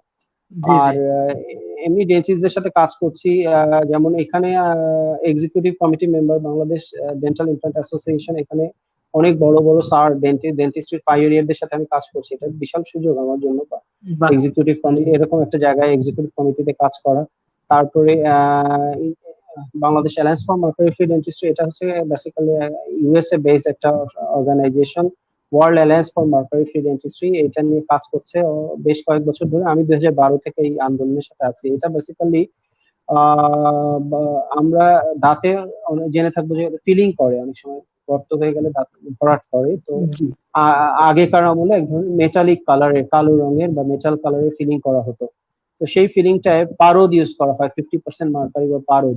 এই জিনিসটা আসলে পারদ তো পটেনশিয়াল কার্সিনোজেন, আসলে জেনে শুনে আমাদের একটা সময় পর্যন্ত খুব বেশি আকারে ইউজ হতো। তবে আসার বিষয় হচ্ছে যে বাংলাদেশ ডেন্টাল সোসাইটি, মানে এটা হচ্ছে mother organisation of the dentist of Bangladesh, already এইটার বিষয়ে এই এই আন্দোলন, এই যে world alliance for mercury dentistry যে কাজ করে যাচ্ছে, বাংলাদেশে আরো কিছু এনজিও আছে, এসডো নামে একটা এনজিও আছে, এরা সবাই মিলে কাজ করছে। তো বাংলাদেশ ডেন্টাল সোসাইটি এখন বিভিন্ন ডেন্টাল ক্লিনিক গুলাকে, যেই ডেন্টাল ক্লিনিক গুলাতে মার্কারি ফিলিং হয় না সেগুলাকে চিহ্নিত করে সেখানে একটা করে স্টিকার লাগিয়ে দিচ্ছে। এবং মানে আমি বাংলাদেশে মানে খুব গর্ব ভরে বলতে পারি যে এই আন্দোলনের পথিকৃৎ বা পাইওনিয়ার আমি। 2012 সাল থেকে আমি এটা শুরু করেছিলাম। জি, আর এর এবং বাইরে আমরা আপনাকে নিয়ে গর্বিত। ধন্যবাদ। এর বাইরে বিভিন্ন রকম কাজ করছি। আমি এআইবি থেকে মাস্টার্স করেছিলাম, তো এআইবির alumni, AIB MPH, masters of public health alumni অ্যাসোসিয়েশনের একটা কমিটি করা হয়েছিল, ওইটার কো কনভেনার আমি এখনো। তারপরে এরকম বিভিন্ন জায়গাতে কাজ করে যাচ্ছি। উত্তরা হাই জি স্কুলের সাথে কাজ করেছি, আদমজি কাজ করেছি। তারপরে আপনাদের গ্রুপের মডারেটর আছে রিয়াদ, জানে আমাকে যে কোনো এই ধরনের কাজে ডাকলে পাওয়া যায়। তো চেষ্টা করি আর কি যতটুকু জি। সম্ভব। আমি আমি যদি দর্শক সবাই একটু যারা যুক্ত আছেন এবং যারা দেখবেন পরবর্তীতে সবাই একটু জানিয়ে রাখতে চাই যে আমাদের এই প্রিয় ডক্টর তিনি আদমজি থেকে পড়াশোনা করেছেন, তিনি উত্তরা হাই স্কুলেও ছিলেন। তিনি মাস্টার্স করেছেন American international university of Bangladesh থেকে। আম, তিনি অসংখ্য জায়গায় যুক্ত ছিলেন এবং তিনি অসংখ্য মানুষের প্রিয় একজন ডক্টর। স্যার একদম আমরা লাইভের শেষ মুহূর্তে চলে এসেছি এবং যদি একদম শেষবারের মতন যে আমরা বর্তমান যে তরুণ প্রজন্ম, এটা কিন্তু অনেক বড় একটা সংখ্যা আমরা। তো এই তরুণ প্রজন্মের জন্য আসলে ঠিক এই মুহূর্তটাতে রমজান মাস এবং একটা মহামারী চলছে, এই সময়টাতে আমরা কতটুকু আপনার কাছ থেকে আমরা অনেক উপদেশ আশা করতে পারি আসলে। তো শেষ মুহূর্তের জন্য আমাদেরকে কিছু উপদেশ দান করুন এবং দাঁতের যত্নে, যে আমরা কোভিড-19 এই সময়টাতে এবং কোভিড-19 চলে গেলে হচ্ছে যেন দাঁতের ব্যথায় না মানে কাতর হই এবং দাঁত যেন আরো সুরক্ষিত থাকে, মানে উপদেশ দান করুন আর কি আমাদের। আচ্ছা, একদম বেসিক হচ্ছে জি যে আমি প্রথমে, যেহেতু কোভিড এখন ইস্যু, কোভিড নিয়ে আমি যে কথাটা বলতে চাই, স্টে হোম স্টে সেফ, ঘরে থাকুন, সুস্থ থাকুন। হ্যাঁ, আর জি এর বাইরে যদি খুব জরুরি প্রয়োজনে বাইরে যেতে হয় তাহলে অবশ্যই সোশ্যাল ডিস্টেন্সিং যেটাকে বলা হচ্ছে, প্রথমে আগে ডাব্লিউএইচও প্রোটোকল অনুযায়ী এখন বলা হচ্ছে 2 মিটার বা 6 ফুট, অন্তত 6 ফুট একজন মানুষের থেকে আরেকজন মানুষের ডিস্টেন্স রাখা, মাস্ক ব্যবহার করা, বাইরে গেলে অবশ্যই মাস্ক, এটা যে কোনো mask, what ever the mask, please use it. কিন্তু মাস্ক ব্যবহার করতে গিয়ে আমরা যেটা খুব কমনলি মিস্টেক করছি, এরকম মাস্ক করছি, একটু চুলকাচ্ছে, মাস্কটাকে এইভাবে ধরে হাত দিয়ে আমি ঠিকঠাক করছি, আবার সেই হাত দিয়ে সবকিছু ধরছি। হ্যাঁ, তো হাতের থেকে নাকের মাধ্যমে ঢুকতে পারে। সো আমি মাস্ক পরে বাইরে গেলে সেই মাস্কটাকে আমি আর কোনোভাবেই মুখে হাত দিব না, মাস্কটাকে স্পর্শ ধরবো না, করা যাবে না। স্পর্শ করবো না। বাসায় আসবো, বাসায় আসার পরে আমি সম্ভব হলে গোসল করে ফেলা একদম ভালোভাবে।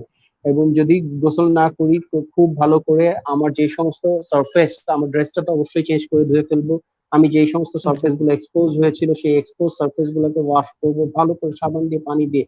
আরেকটা কথা আমি খুব ইম্পর্টেন্ট আমি শেয়ার করতে চেয়েছিলাম, একটু বলি আসলে, যে এখন জি জি বর্তমান অবশ্যই। সময়ে এটা এটা খুব ইম্পর্টেন্ট, যদিও সময় প্রায় শেষ তারপরে বলি যে এই মুহূর্তে কি কি জিনিস দিয়ে আমরা স্টেরিলাইজেশন বা না না বলুন আমাদের যে আপনি। স্যানিটাইজেশন আমরা এই মুহূর্তে মেনটেন করতে পারি। হ্যাঁ, প্রথমত যে জিনিসটার কথা বলা হচ্ছে 70% অ্যালকোহল, এটা এখানে তো থাকতেছে রেকর্ড, পরবর্তীতে যে কেউ লিখে নিতে পারবে, নোট ডাউন করতে পারবে। 70% অ্যালকোহলের কথা বলা হয়েছে। যেমন আমরা যে বিভিন্ন ধরনের হ্যান্ড রাব, হ্যান্ড স্যানিটাইজার, তারপরে ক্লোরোহেক্সিডিন বেসড হ্যান্ড স্যানিটাইজার যেগুলো আছে ইউজ করছি, এগুলো 70% অ্যালকোহল, এটা একটা।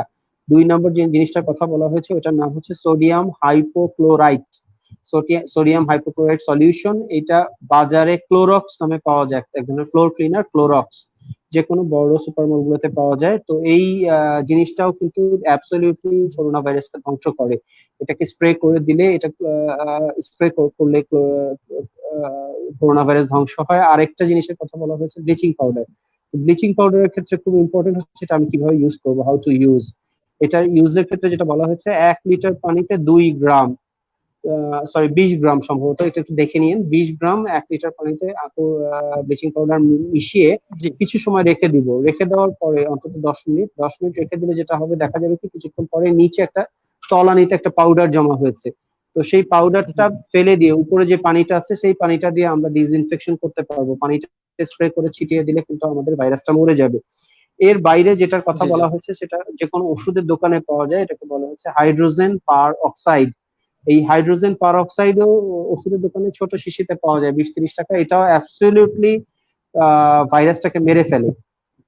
হ্যাঁ, আর জি জি পঞ্চম যে জিনিসটা সেটা সবচেয়ে সহজলভ্য, সেটা হচ্ছে সোপি ওয়াটার, SOAP, সোপ থেকে সোপি ওয়াটার মানে সাবান পানি। জি এইটার জন্য সাবান পানি। ডাব্লিউএইচও যে, হ্যাঁ ডাব্লিউএইচও যে প্রোটোকলটা বলা হয়েছে যে 1.5 লিটার পানির বোতলে যদি চা চামচের 4 চামচ ডিটারজেন্ট মিশিয়ে দেওয়া হয়, চা চামচের 4 চামচ 1.5 লিটার পানিতে ঝাঁকিয়ে নিলে যেই সলিউশনটা হবে, যে সোপি ওয়াটারটা হবে, এই জিনিসটাও very effective for cleaning of বা ডিলিং উইথ করোনা ভাইরাস। এবং একটা জিনিস খুব মানে বাসার ইম্পর্টেন্ট, যে সারফেস বা আসবাবপত্র পরিষ্কার করার বাসায় ক্ষেত্রে আমরা যে সমস্ত সারফেস টাচ করছি, খুব ইম্পর্টেন্টলি, যেমন বাইরে থেকে আসলে দরজার হাতল, নব, লিফটের সুইচ, লাইটের সুইচ বা মেইন গেটের হ্যান্ডেল, এই সমস্ত জিনিস আমরা টাচ করছি। তো যেই জায়গাগুলো টাচ করছি সেই জায়গাগুলো এই সমস্ত জিনিস দিয়ে যে কোনো একটা, হোয়াট এভার দ্য থিং, যেটা আপনি সহজে ম্যানেজ করতে পারেন, সেগুলো দিয়ে স্প্রে করে ছিটিয়ে মুছে ফেললে that will be fully clear of coronavirus COVID. It's very important. জি হ্যাঁ, জি জি জি বাসার সিঁড়ি টিড়ি এগুলা পরিষ্কার করে রাখা, এবং হাত তো আমি দরজার ধুচ্ছি। হাতল। হ্যাঁ হ্যাঁ, জি দরজার হাতল, সিটকেনি, তারপরে handle, what ever the things, lock, বিভিন্ন ধরনের তালা, চাবি। আর বাইরে বাইরে এরকম বলা হয়েছে যে বাইরে যদি যাই, বাইরে আমি যে টাকাটা নিয়ে যাচ্ছি, টাকা কিন্তু খুব গুড সোর্স অফ ইনফেকশন। হ্যাঁ, জি ইনএনিমেট জি অবজেক্টে কিছু ক্ষেত্রে দেখা গিয়েছে, ইনএনিমেট অবজেক্টে 9 দিন পর্যন্ত, আপ টু 9 days স্টাডিতে আসছে যে করোনা ভাইরাস বেঁচে আছে। 3 দিন পর্যন্ত বেঁচে থাকে যে মাস্ক পরবো সেই মাস্কের আউটার সারফেসে। এর মানে কি, আমি যে মাস্ক পরে বাইরে যাব, বাইরে থেকে আসলে সেই মাস্কটা আমাকে ওয়াশ করে ফেলতে হবে, সাবান পানি দিয়ে চুবিয়ে ধুয়ে ফেলতে হবে, তাহলে কিন্তু জি অবশ্যই। ভাইরাসটা মরে যাবে। হুম? আর জি ওই জি দাঁতের যে যত্নের কথাগুলো আমি তো একটু আগে বলেছি, আবার বলি যে ব্রাশ করবো রেগুলার, 6 মাসে একবার ডেন্টিস্টের কাছে যাব, রেগুলার মেনটেন করবো, ইনশাল্লাহ ভালো থাকবো। আর এর বাইরে যদি অসুস্থতা কিছু ইস্যু, বেসিক কথা সেগুলো একটু বলে দিই কোভিড এর।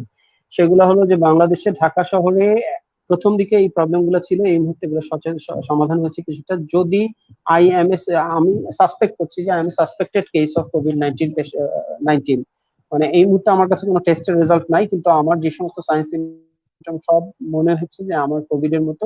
তাহলে ঢাকা মেডিকেল কলেজের বার্ন ইউনিটে সাসপেক্টেড পেশেন্ট ভর্তি নেওয়ার জন্য একটা ইউনিট খোলা হয়েছে, যে এরকম কোনো যদি সাসপেকশন হয় তাহলে ঢাকা মেডিকেল কলেজের বার্ন ইউনিটে নিয়ে যাবেন, বা পেশেন্টকে, সেই পেশেন্ট ওখানে ট্রিটমেন্ট পাবে। কারণ জি এছাড়া বাংলাদেশে অন্য কোনো হসপিটালে সাসপেক্টেড কেস পেশেন্ট নিচ্ছে না। তো এই জি এই এই জিনিসটা, এটা একটা ভেরি আমি গুড যে দুইটা প্রশ্ন নিতে ইনফরমেশন। চাই, আর আমাদের অসংখ্য প্রশ্ন করছেন, আমি দুইটা প্রশ্ন নিচ্ছি এর মধ্য থেকে। হ্যাঁ, মানে শিওর শিওর। মারজানা মিতু নামে একজন প্রশ্ন করেছে যে আসসালামু আলাইকুম স্যার, আমার প্রশ্ন হলো আমার বাবার 2 বছর আগে নিচের পাটির সামনের দুটি দাঁত রুট ক্যানেল করেন, দুটি দাঁতের মাঝে ব্রিজ করে দেয়া হয় মাঝের দাঁত না থাকায়। এখন দাঁত নড়ছে আর প্রচন্ড ব্যথা হচ্ছে, এমত অবস্থায় কি করা দরকার? আচ্ছা, আসলে এখানে বেশ কিছু ইস্যু আছে। যে ডাক্তার সাহেব করেছিলেন উনি নিশ্চয়ই এগুলো রিস্ক অ্যাসেসমেন্ট করে নিয়ে করেছিলেন। সাধারণত আমাদের দাঁতগুলো হাড়ের মধ্যে এমবেডেড থাকে। এখন এই নিচের দাঁতের এই হাড় গুলা অনেক ক্ষেত্রে বয়স্ক মানুষের ক্ষেত্রে হাড় ক্ষয় হয়ে নিচের দিকে নেমে যায় বিভিন্ন কারণবশত। তো জি। সেই ক্ষেত্রে যদি হাড় যথেষ্ট পরিমাণ না থেকে থাকে তাহলে অনেক ক্ষেত্রে 2 বছরের মাথায় সাধারণত 2 বছরে একটা রুট ক্যানেল করে ব্রিজ করা ব্রিজ 4 ইউনিট সাধারণত ওনার কথা অনুযায়ী 4 ইউনিটের ব্রিজ হওয়ার কথা, 4 ইউনিট ব্রিজের কিছু হওয়ার কথা না, যদি না বনি সাপোর্ট নষ্ট হয়ে থাকে বা অন্য কোনো আদার কজ থেকে থাকে। তো এই মুহূর্তে যদি ব্যথা হয়, ব্যথার ক্ষেত্রে আমি কিন্তু এর আগেও বলেছি, ব্যথা এই মুহূর্তে যে কোনো বেসিক ব্যথার ক্ষেত্রে হালকা গরম পানিতে 1 গ্লাস হালকা গরম পানিতে 1 চা চামচ লবণ কুলকুচি করে মিশিয়ে নিবি। জি। কুলকুচা করবে দিনে 7 থেকে 10 বার 5 থেকে 7 দিন। এতে যদি না কমে তাহলে একজন doctor, you are feel free to knock me, আমার এখানে ফেসবুক আছে, আমার ফেসবুকে আমাকে নক করতে পারেন। সেক্ষেত্রে আমি হয়তো মেসেঞ্জারে কথা বললাম বা ওভার ফোনে কথা বলতে পারি, জি। সেটা ডিপেন্ডস অন দ্য সিভিয়ারিটি। সেই ক্ষেত্রে আমরা জি। প্রয়োজন মনে করলে ওষুধ দিব। জি। আর যতদিন পর্যন্ত আল্লাহ সবকিছু স্বাভাবিক না করে দিচ্ছেন ততদিন পর্যন্ত একটু দয়া করে বাসায় থাকুন ইনশাল্লাহ। তারপরে যদি বেশি ইমার্জেন্সি হয় তখন কি করতে হবে সেটা আমি বলে দিব ইনশাল্লাহ। জি, আপনাকে অসংখ্য ধন্যবাদ। আরেকটা সিম্পল কোশ্চেন হচ্ছে যে আহ, একজন বলছে যে প্রতিদিন রাতে থেকে থেকে জ্বর আসতেছে, তো এই মোমেন্টে কি এই জিনিসটা খুব বেশি ডেঞ্জারাস কিছু কিনা? প্রতিদিন রাতে জ্বর আসাটা আমি বারবার একটু আগে এই একই কোশ্চেন অ্যান্সার দিয়েছিলাম, আবার বলছি, একই কথা বলেছিলাম যে এই মুহূর্তে যে কোনো জ্বরই মানে সন্দেহজনক। হোয়াট একটু এভার দ্য হ্যাঁ ফিভার, সন্দেহজনক। হোয়াট এভার দ্য ফিভার, জ্বরের কি পরিমাণ মানে কতটুকু আসছে, এটা একটু থার্মোমিটারে মাপ দিতে পারলে ভালো হতো। একটা হতে পারে আমার জ্বর জ্বর ভাব লাগছে, আরেকটা হলো আমার জ্বর আসছে, আসলে এখানে কোনটা হচ্ছে। জি। আর মানে যদি জ্বর জ্বর ভাব থেকে থাকে বা জ্বর এসে থাকে সেক্ষেত্রে ওই যে বললাম যে এখন টেস্টের ঢাকা শহরে বিভিন্ন জায়গাতে টেস্ট হচ্ছে, নিকটবর্তী যে কোনো একটা জায়গাতে গিয়ে একটু টেস্টটা করে ফেলা খুব ভালো সুবিধা আর কি, ভালো হয়। যদি টেস্ট নেগেটিভ আসে সেই ক্ষেত্রে আমরা 4 থেকে 5 দিন পরে অন্য কোনো কিছু আছে কিনা সেগুলো নিয়ে চিন্তা ভাবনা করতে পারবো। আর যদি টেস্ট পজিটিভ আসে তাহলে সেই অনুযায়ী জি। কাজ যেগুলো করা দরকার এই মুহূর্তে প্রথমে আর কি স্যার সেগুলো মানে করবো। বাসায় যদি আমরা নিজের ট্রিটমেন্ট করি আর কি, যে নিজে একটু সচেতন থাকি বা বাসায় নিজের একটু ট্রিটমেন্ট করে দেখি যে যদি একদম 4-5 দিন পর হচ্ছে আমরা দেখতে পারি টেস্ট করিয়ে, যদি এরপর হচ্ছে বিষয়টা নেগেটিভ হচ্ছে আসলে কি, কিছু করবে, আর পজিটিভ আসলে তো বিষয়টা কিছু করবে। বিষয়টা হচ্ছে তো যে করোনার ক্ষেত্রে, হ্যাঁ। না না এখানে একটা বিষয় আছে, করোনার ক্ষেত্রে আমরা বেশ কিছু রকমের টাইপের দেখেছি, যেমন সিভিয়ার কেস যেগুলো এসেছে, যে 4 থেকে 5 দিনের দিন পেশেন্ট মারা গিয়েছেন, এরকম হয়েছে। ইনফ্যাক্ট ভেরি রিসেন্ট একজন কর্নেল, স্যারের নাম ভুলে গেছি, উনি ডাক্তার কর্নেল, মিরপুরের একটা মেডিকেল কলেজে টিচার ছিলেন, প্যাথোলজি ডিপার্টমেন্টের হেমাটোলজিস্ট। এই স্যার কিন্তু জি। 4th থেকে 5ম দিনেই মারা গিয়েছেন, বাংলাদেশের দ্বিতীয় মৃত ডাক্তার।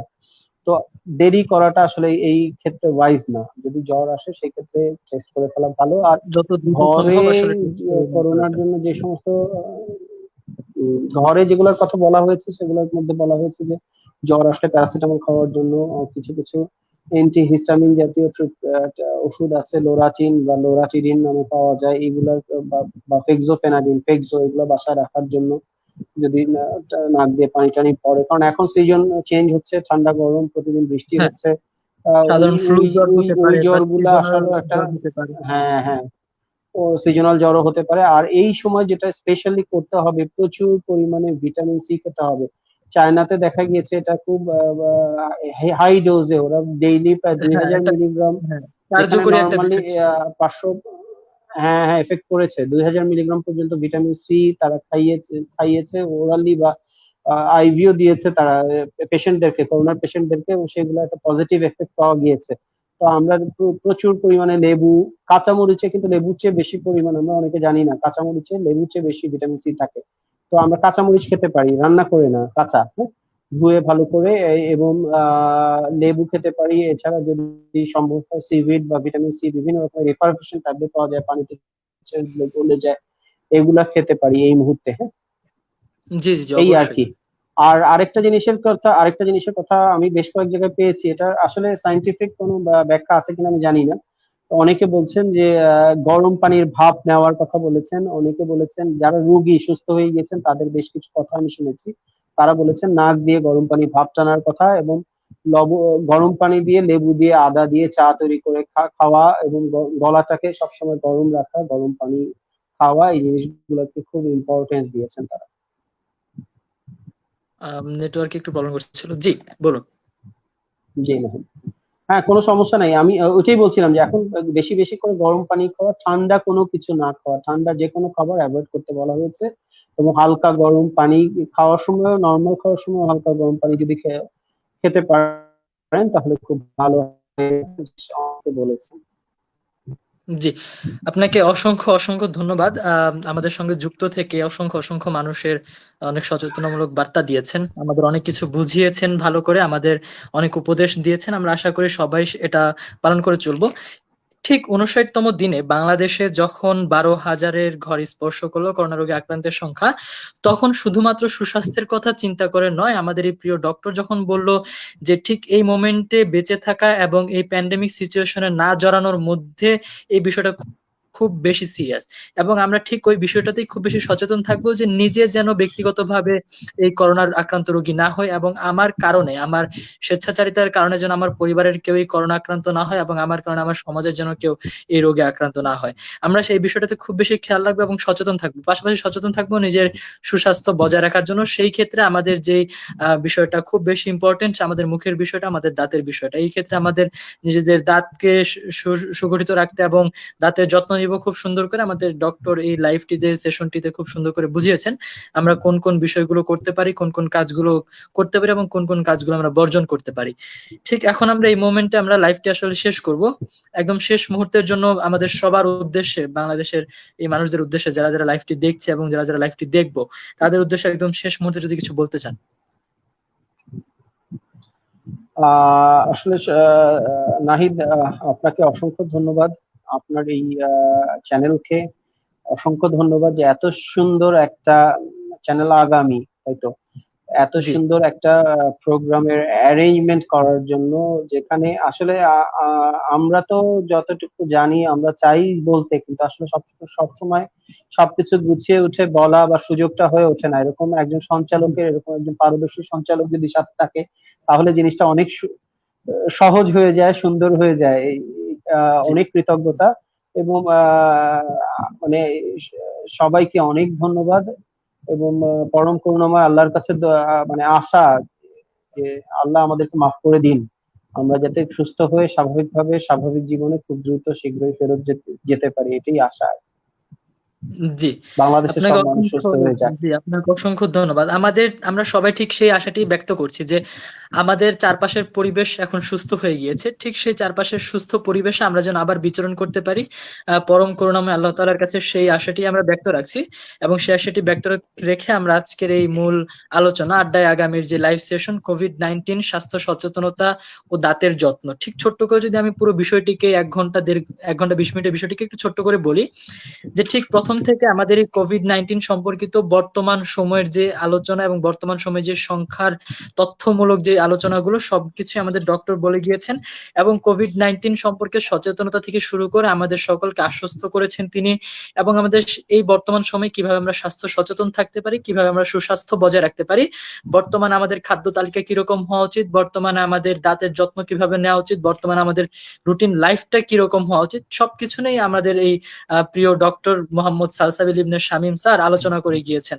আমরা তার নিকট কৃতজ্ঞতা প্রকাশ করি, এবং কৃতজ্ঞতা প্রকাশ করি আমাদের সকল ডক্টরদের প্রতি, এবং সকল ডাক্তারদের উদ্দেশ্যে আমি ধন্যবাদ জ্ঞাপন করছি, কারণ তারা হচ্ছে একদমই ফ্রন্টলাইনের যোদ্ধা যারা এই মহামারী সিচুয়েশনে কাজ করে যাচ্ছেন। সকলে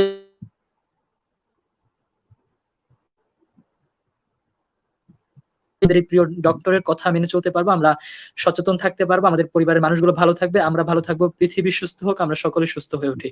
আসসালামু আলাইকুম। আসসালামু আলাইকুম ডক্টর, আশা করি ভালো থাকবেন। ওয়ালাইকুম আসসালাম। আল্লাহ হাফেজ।